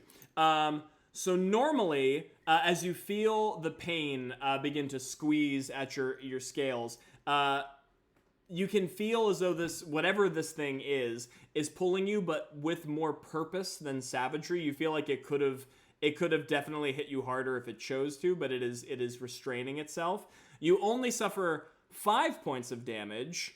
However, not only are you restrained, one of the vines like splinters off and begins to grow around your neck towards the edge of your jaw and pries your jaw open as you begin to inhale water automatically. You are unable to hold your breath and you immediately begin on the drowning track. As this thing reveals itself from the water, you can see what a drowning track even is. Basically you can survive underwater for a number of rounds equal, I think, to your con mod, and then once you hit 0 on your con mod, then you drown dead. Cool. All right, let's go. You wheel your heads around now. Theor and Viola both fully aware of this creature. As it begins to emerge from the kelp, it appears to look like almost like an equine form, almost like a horse, which is entirely formed out of plant and debris and vine and kelp. Its mane sort of covering the front of its face, and you can just see a collection of oddly glowing yellow spots, which are approximately its eyes, just glowing out from like the dark void underneath all of this matted plant material. The vines of which sort of lurching out of its body at unodd angles where it's wrapped around you. And as it finally reveals itself with you, it sort of rears back on its hind legs for a second, almost like you could imagine it would be like neighing, but you just hear like a gurgled bubbling, like, and then slams back down on the riverbed floor and looks rearing for a fight. Is that initiative? That's going to be initiative. Yeah, I was about to say, absolutely. is that it? Oh, that's a 16 for Zorvarak. I got the 7. I got 19. All right, so we got Musadee at 19. Sorry, numbers. A lot of numbers. Actually, 7. that's actually it's 21. 21. Got you. Zorvarax. 16. 16, and Yoan. 10. 10. Oh, Yoan, you can use your initiative for the other thing that I gave you as well. Oh, right. Right. Coming right up. Okay. And so... Oh, so after my turn, essentially? Yeah, or you can choose the order. It doesn't matter. I don't mind. Oh, sure. Yeah. And then 12. Okay. So the order is going to be, for those paying attention at home, should be 1, 2, 3, 4. 1, 2, 3, 4, 5, and then... I like the drawing in our chat. Oh, yeah, very well placed Depiction. placed tentacles there. Plus Theor, and okay, perfect. So the creature entangles Zorvarax, pries open his maws. Zorvarax begins to immediately inhale a mouthful of water, and then rears back on its hind legs and slams down, rearing for a fight. Musadee, you are the first in the initiative order. So, being where you're positioned in the fight, you don't get a clear bead on what's happening at the moment, but you do see that there's a lot of activity in the water. There's like thrashing on top of the river, and you can definitely tell there's some form of struggle happening beneath the waves. Ooh, can I try to put this bad boy to sleep? Try to put it to sleep. You can certainly try. Take a look at sleep here. Let's see. Do you need line of sight? Is the first thing. Creatures within 20 point that you see within range, in ascending order. So it doesn't say that you need line of sight. You just have to choose a location, but it also just says creatures. It doesn't specify whether they are friend or foe. Oh no, it says 20. Creatures within 20 feet of a point you choose. So I think it's what you choose. Starting with the creature. So you can. Sorry. No, I was listening to you. So you can attempt to cast sleep. However, it affects everything within a 20-foot range, which also may be your allies. And it starts with the lowest amount of health first, as it attacks. Oh, okay. Yeah, that changed something. Okay. Yeah, I don't want to go first anymore. Can I get a little bit closer to what's going on? If I get closer, would I be able to understand what's going on under the water? If you choose to dive in, yeah, you could get a better idea of what's happening. Yeah, I'm not gonna dive in there though. Actually, yeah, cool. I'm gonna throw one of my daggers. I'm gonna try to stay as far as I can and throw a dagger. Okay. So that is going to be. So you're going to be throwing with disadvantage because of the range, but you can do that. Oh, can I get a little bit closer so then I don't take a disadvantage? No. If you move, what's your movement speed? It is 30. 30. Yeah. You would pretty much have to dash to get within a non-disadvantage. You'd have to run around the bridge to the edge of the river. Okay. So then scratch that. I'm gonna try to use bardic inspiration on yelling, and then keep my range. Okay, so bardic inspiration for Yoan. What do you say to Yoan when you imbue him with your bardic charm? I guess I'm panicking at this point. So I'm saying, Yoan, help me, and then we're gonna use it. And then you said you're just gonna move. You're gonna close some distance. Yeah, I'm gonna stay to the closest melee fighter that's nearby. So whoever's Okay. closest to me, stay closer to that. Got you. So we'll say that you encroach the riverside. You with your 30 feet of movement, you're like split in between where the bridge works are and where the fight in the water is taking place. You're about halfway between both points. Okay. That's gonna be Musadi, and so now Zorvarax. It looks like it's your turn.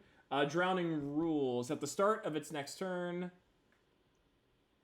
So yeah, you want to mark down that you have one less one less breathing round. So that's 2 or 1? Just Because one. It's the start of my okay. Yeah. There's not a drowning condition in Beyond, which is a shame. But I'll keep it in mind. So I'm drowning and I'm grappled. Yes. So what would I have to do to become ungrappled? A strength check or a athletics? Athletics check.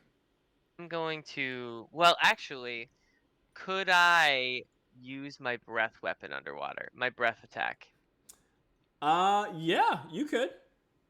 So I can see where the body of this thing is, right? Correct. Can I? It's somewhat tethered to you through its tentacles. Yeah.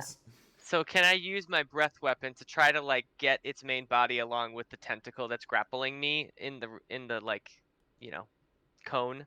Yeah, absolutely. So I'm gonna go ahead and do that. I scream in rage. And I blast out my thing. So they have to do a dex save. Oh, a dex save? Gotcha. Yeah. Checking my things if I have any bonuses to that. I don't think I do. Dex save. That is going to be a 19. Oh, so they do save. So they only take half of 9 damage. Half of 9 damage. Got you. 4.5 or 5. But does that give me? Can I use that to? Hear me out. Action Hear me surge. out. Action surge and break free and get some kind of advantage with my athletics check because I took it off guard with my breath weapon. Like blast it, and while it's like kind of sizzling, try to burst free to swim ashore. You know what? I will let you do it if you spend an inspiration point. And my action surge? Yeah. Okay, I will do that. And I will make an athletics check. Okay. Just regular. Yep. That's a 15. A 15. Yeah. So you release. The water is pouring down your throat, and yet, despite your lungs filling, you can see the electricity building underneath your scales as it jettisons all that water out with a torrent of lightning. There's a boom that happens underneath the water. You can, like Percival and Yoan from topside, just see a streak of light, and like there's a electricity that sizzles out of the top of the water. Percival's, oh my, as the lightning streaks across the creature. Once the being is hit with all the lightning, you can see that the seaweed almost begins to like peel back for a moment, almost like the body of this creature, this like horse-like form, almost like dissolves into like this nebulous ball of like glowing eyes and seaweed and tentacles. And then after like it recoils from the strike, it like congeals itself back into like a more horse-like form. It's obviously suffered damage, but for a moment you sort of pushed it back. And in all of that recombining its disparate parts, you do manage to break free from the vine-like grip of the creature. Excellent. I assume that's all I can do. I did 2 actions. Could I use my movement still to go up? Yeah, you would definitely have to if you wanted to reset your drowning cycle. Yes, I would very much like to do that. Okay, so doing that though will provoke an opportunity attack from the creature. I'll do it. I'll do it. Gonna be an attack on Zorvarax. Ooh, but I got you with a nat 1. I'm sorry, nat 20, and then come back with a nat 1. So Zorvarax, you break free. You push forward. You can see the horse-like visage bears forward, and a large tentacle shoots right out of the center of its chest to try and find you. It like just gingerly begins to pull at your heel, your ankle, but you retch forward and snap the line as the head takes to the top of the water, and you can see Percival. Zorvarax, what is going on? There's something gross with the water. Kill it. It's in the water. I'll be right back. I need to catch my breath. That means Yoan and Theor are up next. All right. Lord. So do we have a visual on this thing yet above the water? No, it is under the water. But currently Yoan's on top and Theor's on bottom. And and how how far from the action are Yoan and Theor respectively? Theor is within 15 feet, could easily swim over there, no problem, to get into the scrape. Yoan, however, is 60 feet away from the bridge, and then presumably some amount of feet down into the depths of the riverbed. But he's got a clear shot with firebolt, so he's going to stay where he is. Just for now, Yoan is going to gather a little bit of fiery magic into his wand, but he's going to hold on discharging it until he gets a clear line of sight. So we'll ready that action. Gotcha. And Theor. What's Theor going to do? It's one of the esteemed Valiants of Myrrah right now. Right? Under special command or warning, whatever. Non-hostile creature makes an attack for save. D4. Well, that's important. So that's not an action necessarily. Oh! No, okay, great. So, who else is in the front lines here? Right now, just Viola, since Zorvarax swam to the top to catch her breath. Okay, great. Can he get within 5 feet of her? Yes, absolutely. All right. Theor is going to charge forward, drawing his long sword as he goes. He's going to activate leadership, start barking orders to everybody, and that'll have a benefit a little bit later.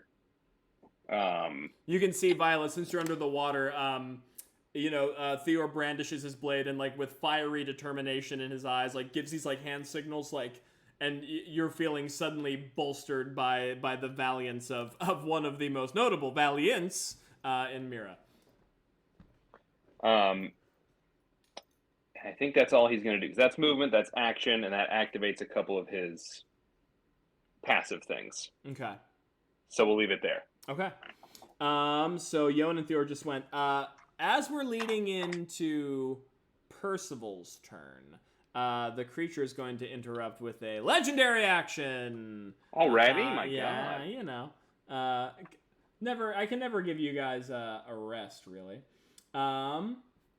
And let me double check my ability here. Yes. So Zorvarax, you cut the breath of the water. You take a deep breath and inhale. From beneath the waves, Viola and Theor, you can watch as, although some of the eyes are trained on Theor and Viola in front, some of the other bubbling eyes shift around its body and point back towards the top of the water where Zorvarax is, and it begins to glow with like a strange ethereal light. From top side, Yoan and Percival look down, and you can see there's a shimmering glow, a similar color, which begins to take a shine to the edges of Zorvarax's eyes. And Zorvarax, you feel a strange sensation wiping over your mind. Can you give me a wisdom saving throw? And make that with an extra D4. Or is he within 30 feet of Theor? Yes. Boom. An Extra D4 from leadership. Yep. Awesome. Okay. Oh, that's gonna be a 5. A 5? With the D4. Yeah. Cheapers. All right. Double checking how this is written because I want to make sure I'm doing this right. Ba, ba, ba, ba. Okay, well, first of all, Zorbrax, the light completely takes over your eyes. Any semblance of like your knowledge or your personhood is just sort of wiped clean as like that same yellow glow takes effect of your eyes. You are charmed, right? While you are charmed in this way, you are also incapacitated, right? And Does that mean I start to drown again? well, it will whenever you notice the fact that the creature, I should say you, having your mind taken over from you, you're sort of like watching your body on autopilot, like behind this veil of fog that your mind's now under. Uncontrolled of your own muscles, you like swish around in the water so that your face is now under the break of the river, and you just hold your mouth open and willingly inhale water as you begin to willingly drink and drown. You are affected by the drowning hypnosis Whoa. of this creature. But as those eyes are trained on Zorvarax and trying to will him deeper into the water to drown, it will now be Percival's turn, which this is going to be probably interesting. Percival, first of all, has to make a save against Live Another Day. Upon rolling initiative, Percival is immediately stricken with the frightened condition. So long as Percival remains frightened, has advantage on all stealth checks. So I think Percival is going to... Percival's gonna use his speed to get towards the edge of the bridge where it would like lead off of the ramp onto the shoreline, hunker down behind the stones, and make a stealth check. For a grand total of like 20 plus some. So like sort of hunkers down, grabs his spear, holds it against his chest. It'll all be over soon. It'll all be over soon. As he's like sort of trying to wrench himself out of his natural cowardly inclinations. Viola, it's gonna be your turn. Yes, the first thing I'm going to do is I'm going to cast Guiding Bolt, which is a ranged spell attack at this guy. I just roll Wisdom plus my spells or my attack bonus, right? I believe so. It's going to be your Wisdom bonus plus your proficiency bonus. Oh, plus my proficiency? Yeah. Okay. I'm going to use Inspiration because, as I said, my die is loaded tonight, and I have rolled a natural 1 like 5 times. You'll have to see it. Joe said, up, down, left, right, BA, start. Quick, everyone perform the sacred dance of inspiration, and then gave everyone inspiration. So up, down, left, right, BA, start. Yeah, Joe, apparently they might need it, so well timed. Yeah. So that's a 19 to hit. A 19 with the inspiration. So for a moment, you're like holding your holy symbol. You're praying to Tetrios. Visions of storm clouds build behind your eyes as the sigil upon your brow glows with divine power. You hold your hand up. I imagine the bolt for Tetrios, and you can tell me if I'm wrong on this, kind of looks like, he's famous for like throwing thunderbolts down, very Zeus. Like I imagine it probably has like a similar vibe, although it's like forged out of light as opposed to electricity. Yes, 100%. And I would also assume that has a faint blue glow. Yes, my absolutely. color. Yeah, because that's my color. There's a so yes, you watch as Viola commands like a bolt of radiant lightning in her hand, glowing with ethereal blue energy, releases from her hand. It streaks into the water, cuts right through the waves, hits the creature dead center. Does not have a chance to react to that, Viola. So how much damage do you do? 4d6 of radiant damage. 4d6. Give it to me. Oh shit! I forgot how to do that. It didn't. I did not like doing that. Okay, so I only have 1 d6. I will roll it 4 times. 4. 5, 6. I'm getting a lot of ones. 11. 11. So that's 11 points of damage, and then also the next attack roll made against this target before the end of my next turn has advantage, thanks to the mystical dim glittering that is on this motherfucker right now. Nice. So then, oh, sorry. No, go. So after I do that, do I have enough movement to bring Zorvarax back up to the top? Ooh, you could swim away to flip Zorvarax, although once again, actually no, the creature used its opportunity attack at the beginning of the round, so it would not have an opportunity attack left to hit Viola. So yeah, you could do that uncontested. Cool. So, well, I mean, uncontested by the creature. Yeah, not you're necessarily yeah. uncontested by Zorvarax, Yeah. who's freaking hypnotized. But I'm still gonna try to do that because I don't want my friend to drown himself. Okay. So I go. Viola, you break through the water. The creature, once again, one of its eyes like trains itself on you and like watches you swim to the top, but it does not have the ability to react to you in time. As you hit to the top of the river, you grab Zorvarax and you spin him around so that his maw's once again airborne. And as you're like holding him up, Zorvarax, once again not fully in control of your own actions, you watch Viola as Zorvarax almost like desperately tries to claw and like paddle his way back into the water. Like he's trying to fight to submerge himself once again, but you keep him bound up. I'm gonna gingerly stroke his head and go, shh, shh, shh. It's okay. It's okay. You're safe.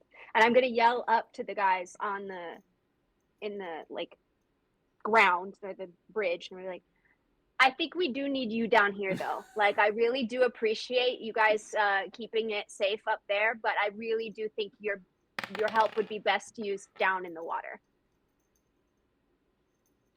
And that's it. That's all. All right. The creature. It is now the creature's turn, I should say. Is now glowing with a strange incandescent light, which it once again, its body is sort of like quivering. You can see the kelp sort of like shifts aside as if in anger, like having a hard time keeping its composure while it's like enchanted with illumination. Obviously likes being in the dark depths of the bottom of this riverbed and does not take kindly to being forcibly illuminated. The only creature in front of it right now is Theor, I believe. I'm sorry, Theor. So that is going to be 2. All right, roll. Okay, so the first one is going to be, I'm pretty sure that's going to be hit. That's 19, 20, 21, 22, 23. And then the other one is 14, 15, 16, 17, 18. So a 23 and an 18. 23 hits, 18 does not. Nice. I'm strong. So Theor, the creature, like once again trying to recombine its form, one tendril reaches forward. Theor like wraps his arm around it and breaks it. But as he does that, there's another vine that wraps around his middle and begins to once again wrap around his throat and pull his jaw open. Only suffers 5 points of damage, but is restrained and is drowning at the bottom of the water. And then the creature, seeing that it is now illuminated, is going to... Let me check my notes. Let me check all my notes. What is its speed here? It's got a pretty decent speed. It's going to move to try and position itself underneath the bridge. So it's going to swim away from where like Viola is and like where the party can like look down on it and try to get underneath the bridge. Viola, that will provoke an opportunity attack from it. So no, you went to the top of the water. So the only person is Theor, who can't because he's grappled. So Theor, you will be dragged along. Sorry, yeah, it looks like you have. No, has Yoan had a view of the creature yet? It has not broken the surface of the water. No. Oh. Go on. Go on. So yes, the creature is going to draw itself away towards underneath the bridge with Theor in tow. And that brings us back to the top of the round, which is Musadi. I'm gonna do a check-in right here because I don't know what everyone's night looks like, because I know we're going on 10. Sometimes we run till 10:30 or 10. So what's everyone's vibe? I'm good to stay for the end of this battle. Yeah, I'm smooth too. I'm just following y'all I think lead. we can get done by 10:30. I'm willing to stay, but if it's like Yeah. probably gonna go pretty later than that, I mean, would. if it comes to 10:30 and we're not done, we'll cut it regardless. But I can't guarantee the fight will end. You know what I mean? Like, Fair. maybe. Yeah. I mean, if it feels like a natural place to maybe pause now, that might be smart. But because I don't know if we're gonna kill it by 10:30, Yeah. or if it's I'd be gonna happy to kill see us. where we're at. Maybe after like one more round Okay. of combat, Yeah. and go from there. Let's do that. So the creature retreats underneath the bridge, and it is now top of the round. So it is Musadi again. Okay, so now I have a good understanding. The creature's actually in the water. It's not outside the door. Correct. Oh, I see. I thought that thing was outside. Okay, cool. How? And Blue is still in that state of just like charmed and still trying to drag himself into the water. Yep. Would a healing word help alleviate that charm? You're not sure.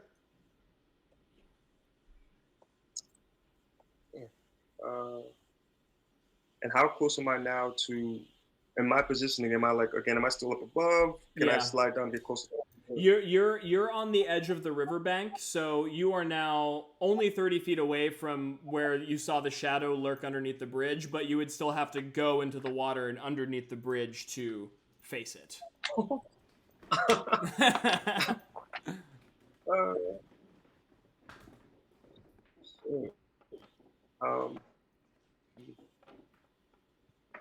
yeah, I mean, I'm a pirate, so yeah. Let me try to get in there. Let me try to get in there against this thing. Yeah, if I'm not Let's go second. mistaken, Musadi, you have a natural swim speed, which means you ignore the fighting penalties usually associated with being underwater. Because I think you have the mariner fighting style from What a the hell? feat. Yeah, I do have. Yeah, so then get me in there. Yeah.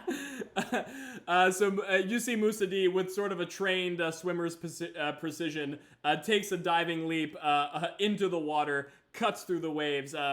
Musadi, this is the first time you're seeing the creature now in full force. You see it like as it runs, like it's actually like galloping on the bottom of the riverbed, and like depending on how much speed it picks up, more of it sort of discorporates, so it just looks like a ball of seaweed being propelled by like hooves. But then once it like catches up with itself, all the seaweed recombines into like a more horse-like form. And with one eye still trained on Zorvarax on the surface, and one eye focused on Theor, who it's like grappling and strangling, there's another one that focuses on you as you land in the water beside it. Okay, yeah. Can I roll an attack? Yeah. Yeah, let me roll an attack. And it has advantage because it is still glowing from Viola's guiding bolt.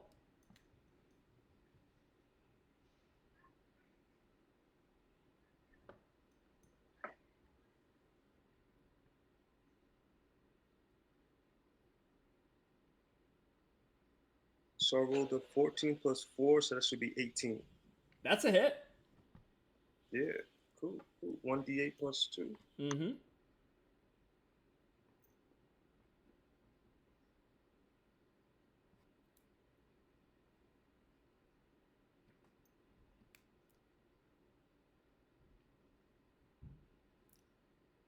So I rolled the 1, so that's 3.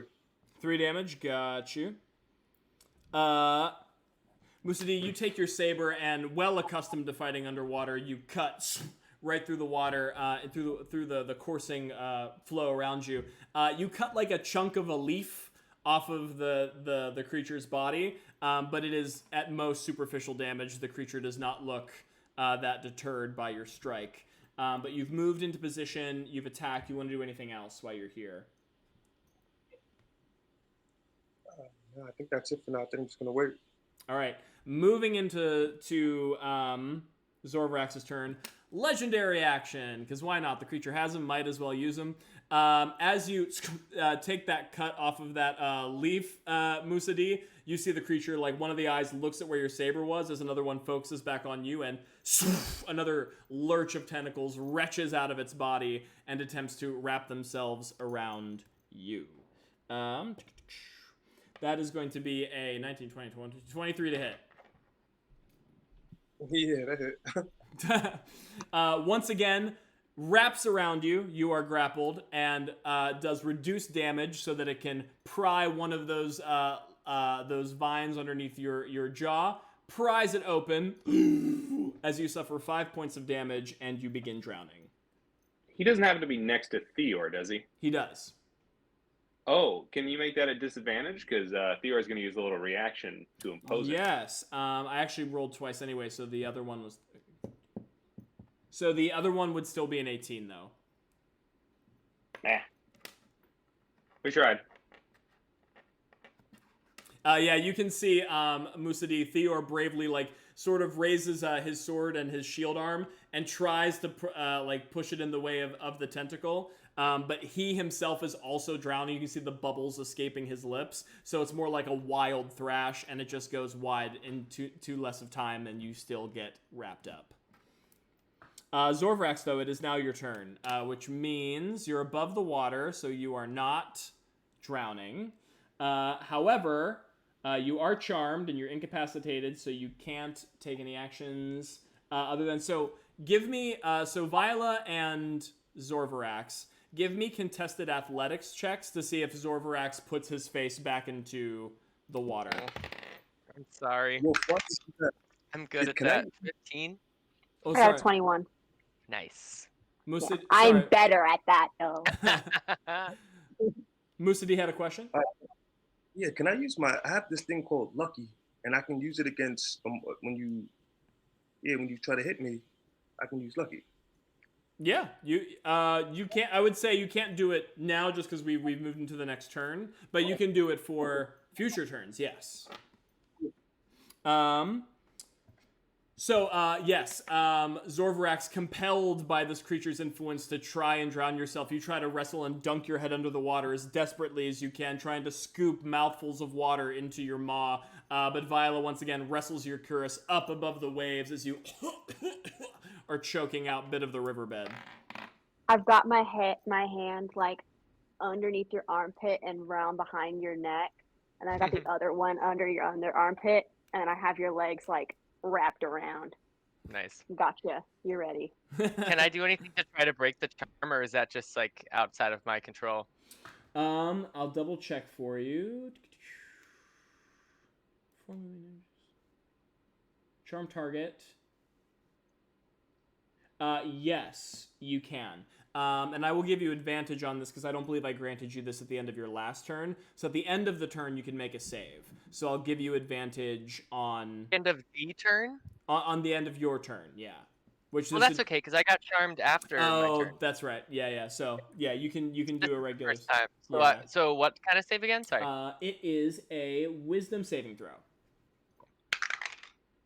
Oh, that's only an 11. Oh, you know what? Inspiration. Yeah, burn him up. No. No. For a moment, Viola, you watch as a flash of recognition, a light in Zorvrax's eyes as he looks at you desperately. And as you're holding him above, just seconds later, the light retakes his gaze as he once again tries to drown himself. Remember who you are. Oh my god. So that's going to move into Yoan and Theor's turn, if I'm not mistaken. Let's take Theor first this time. Mm-hmm.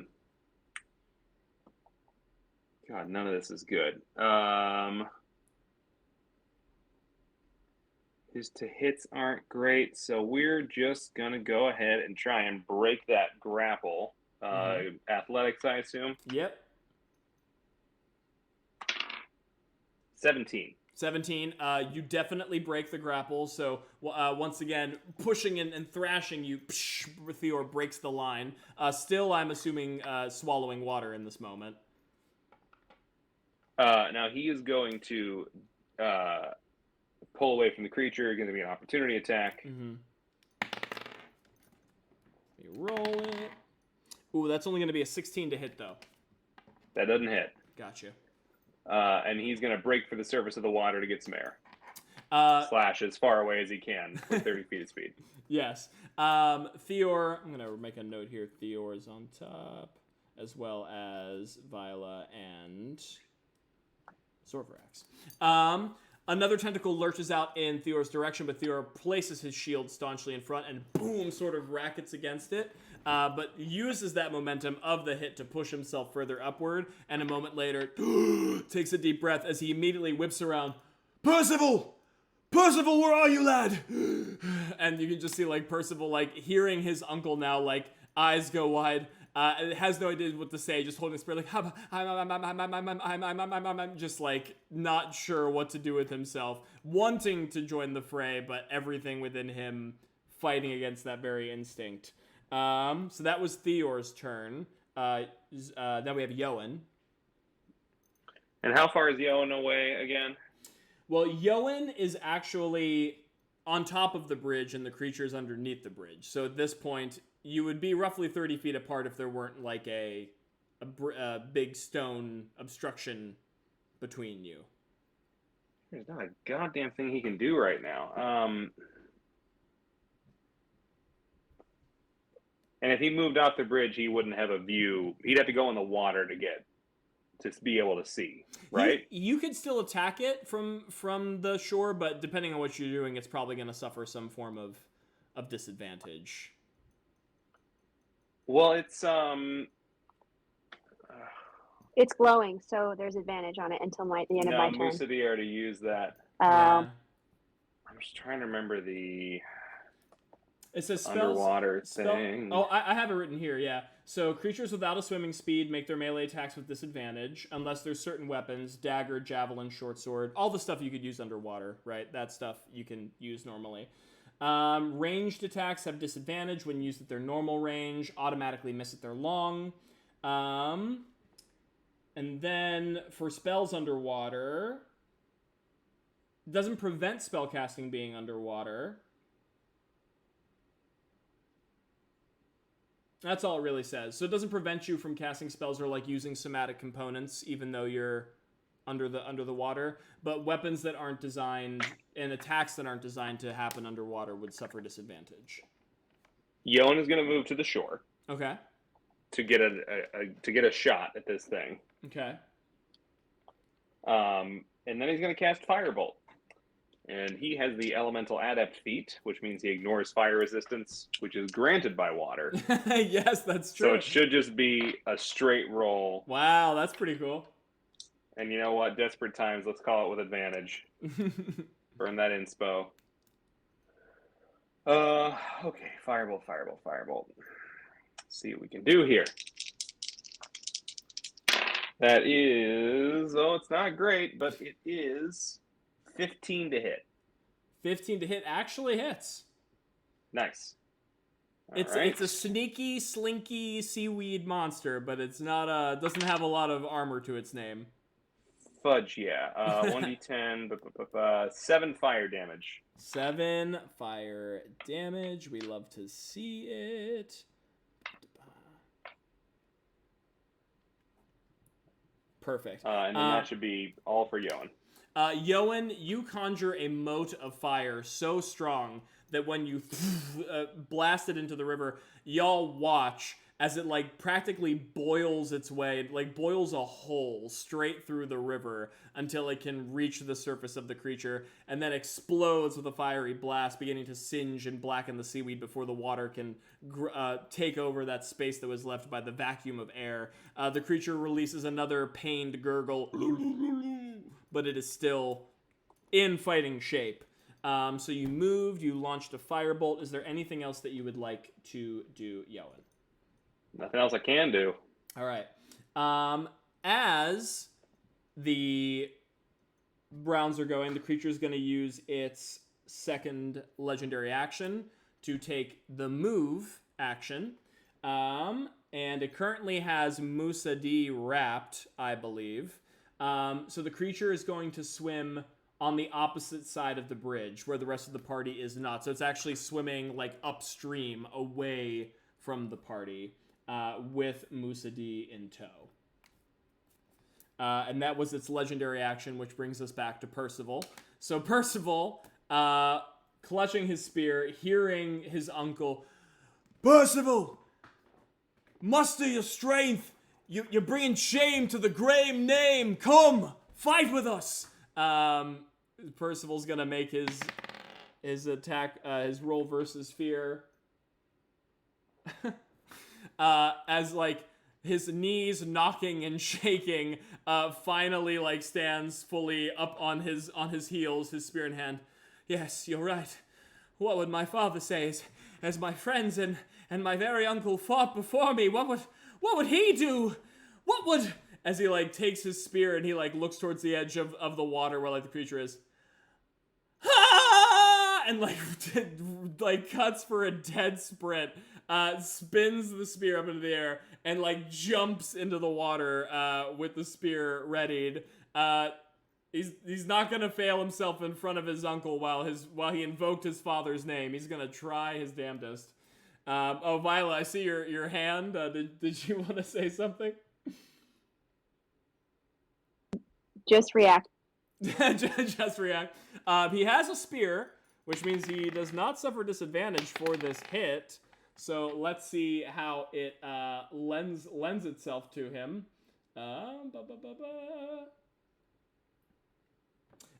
Cuts through the water. Musa D, you watch as you just see his glimmering, form of his ill-fit armor break through the water. You see the spear jut forward. There's all these bubbles and commotion.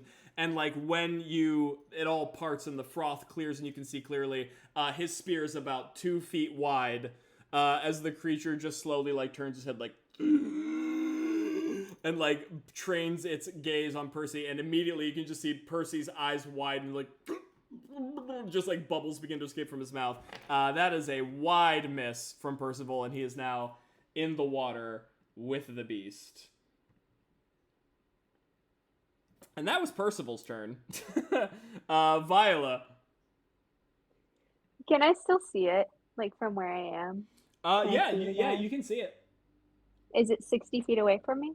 Double check my notes here. 30, 60. Yes, 30, 60. Yes, it is. Great. So I'm going to kind of loosen my hand a little bit, and I'm going to point at this creature, and I'm going to cast Toll the Dead. And what that's going to do is he has to roll a wisdom saving throw. Mm-hmm. Or because it's missing hit points already, Yes. it has to take a d12 of necrotic damage. I regret to inform you that I have rolled a natural 20 on that. So I don't accept it. You point your finger, and from beneath the water, everyone who's there's like a pulse of sound that echoes, and you can almost hear like a divine judgment, like in Celestial, you can almost hear like a hearkening word from above echo through the waves. The river shakes, but it is completely lost on this creature as it is shuddered, none whatsoever, and the toll of the dead does not affect it. I say, cool. And I still have Zorvrax grappled, so I'm gonna just stroke his head. Yeah. I'm gonna stroke his head. I'm gonna say, buddy, snap out of it. Please snap out of it. I need to help. All right, it is the creature's turn. It has an attack, and it has a Percival right in front.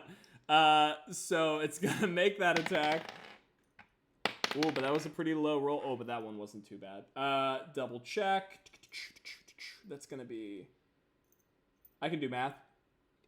19, which does break Percival's AC.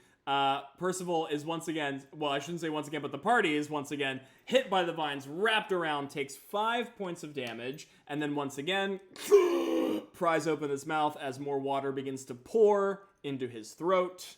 Percival is now drowning status. minus 5 HP. Kara Sabinga says, when in doubt, boop it out. They're gonna need a lot of boops. They're gonna need a lot of boops to get them out of this one, folks. Musa D, you're already bound in its clutches, so it is just going to regularly attack you, and that is going to be 19, 20, 21, 23 to hit. Yeah, that is. Because you are already being grappled and drowned, it doesn't have to hold anything back in terms of damage, as it squeezes you for its full strength, which is a total 9 points of damage. Okay. Cool.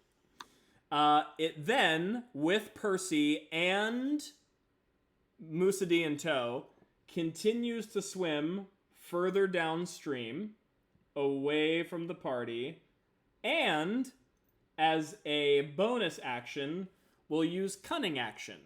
It can take the Stealth action as a bonus action, so it is going to try and hide itself amongst the seaweed as it strangles and drowns your friends. Great, okay. Stealth check. Great. Acquired. And so, yeah, so the creature jets off into the inky blackness of the bottom of the riverbed, disappears from sight into a haze of seaweed, and all that Percival and Musadi can see is each other being slowly, continually ensnared and strangled at the bottom of the riverbed as their allies get further and further away. That's a bad guy. That's a bad guy. That is a bad guy. That is going to bring us to the top of the round. So how are we feeling about the current status of affairs? Hey, I think that's a cliffhanger ending if ever we had one. All right. I'm into it. Hope you're okay with that, Gal. Yo. So as the night slowly draws to a close, the party is now horribly separated on the riverbank, with both Percival and Musadi having the very life drained out of them at the bottom of the water, and Zorvarax desperately trying to drown himself all the while. As you searched for poor Rios, who is already a long gone soul before this even. It's pronounced Ross. Well, I should say it was pronounced Ross. At one. Hydrate. Yo, we gotta hydrate. Oh, Cursa Bingo. Thank you. Wait, why are you making us hydrate? They're all drowning. This is like not very Lord. That is irony. Yeah. But with that being said, we're going to close our session mid. So next time we join our battle, it's going to begin with Musadi in the clutches of the beast, inhaling water. When next we meet, we will join. Thank you everyone for joining us tonight. Once again, round of applause for everyone for showing up tonight and participating in chat. We're so happy to have you. I hope this was a fun, exciting session. Getting to get into this weird and wild, wacky combat with the sea beast.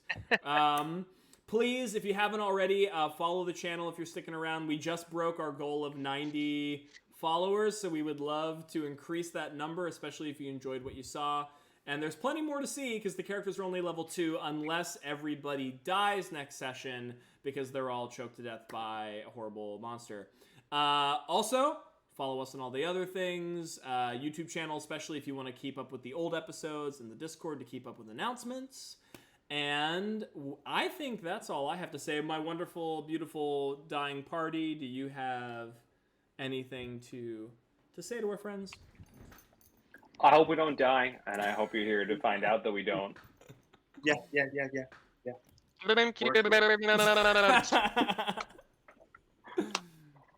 Okay, love you, bye. Thank you so much for Level 1 Adventuring. I am Wolf Scott. We're signing off, and we'll see you soon. Have a good night. Rest easy. And adventure on. Love you.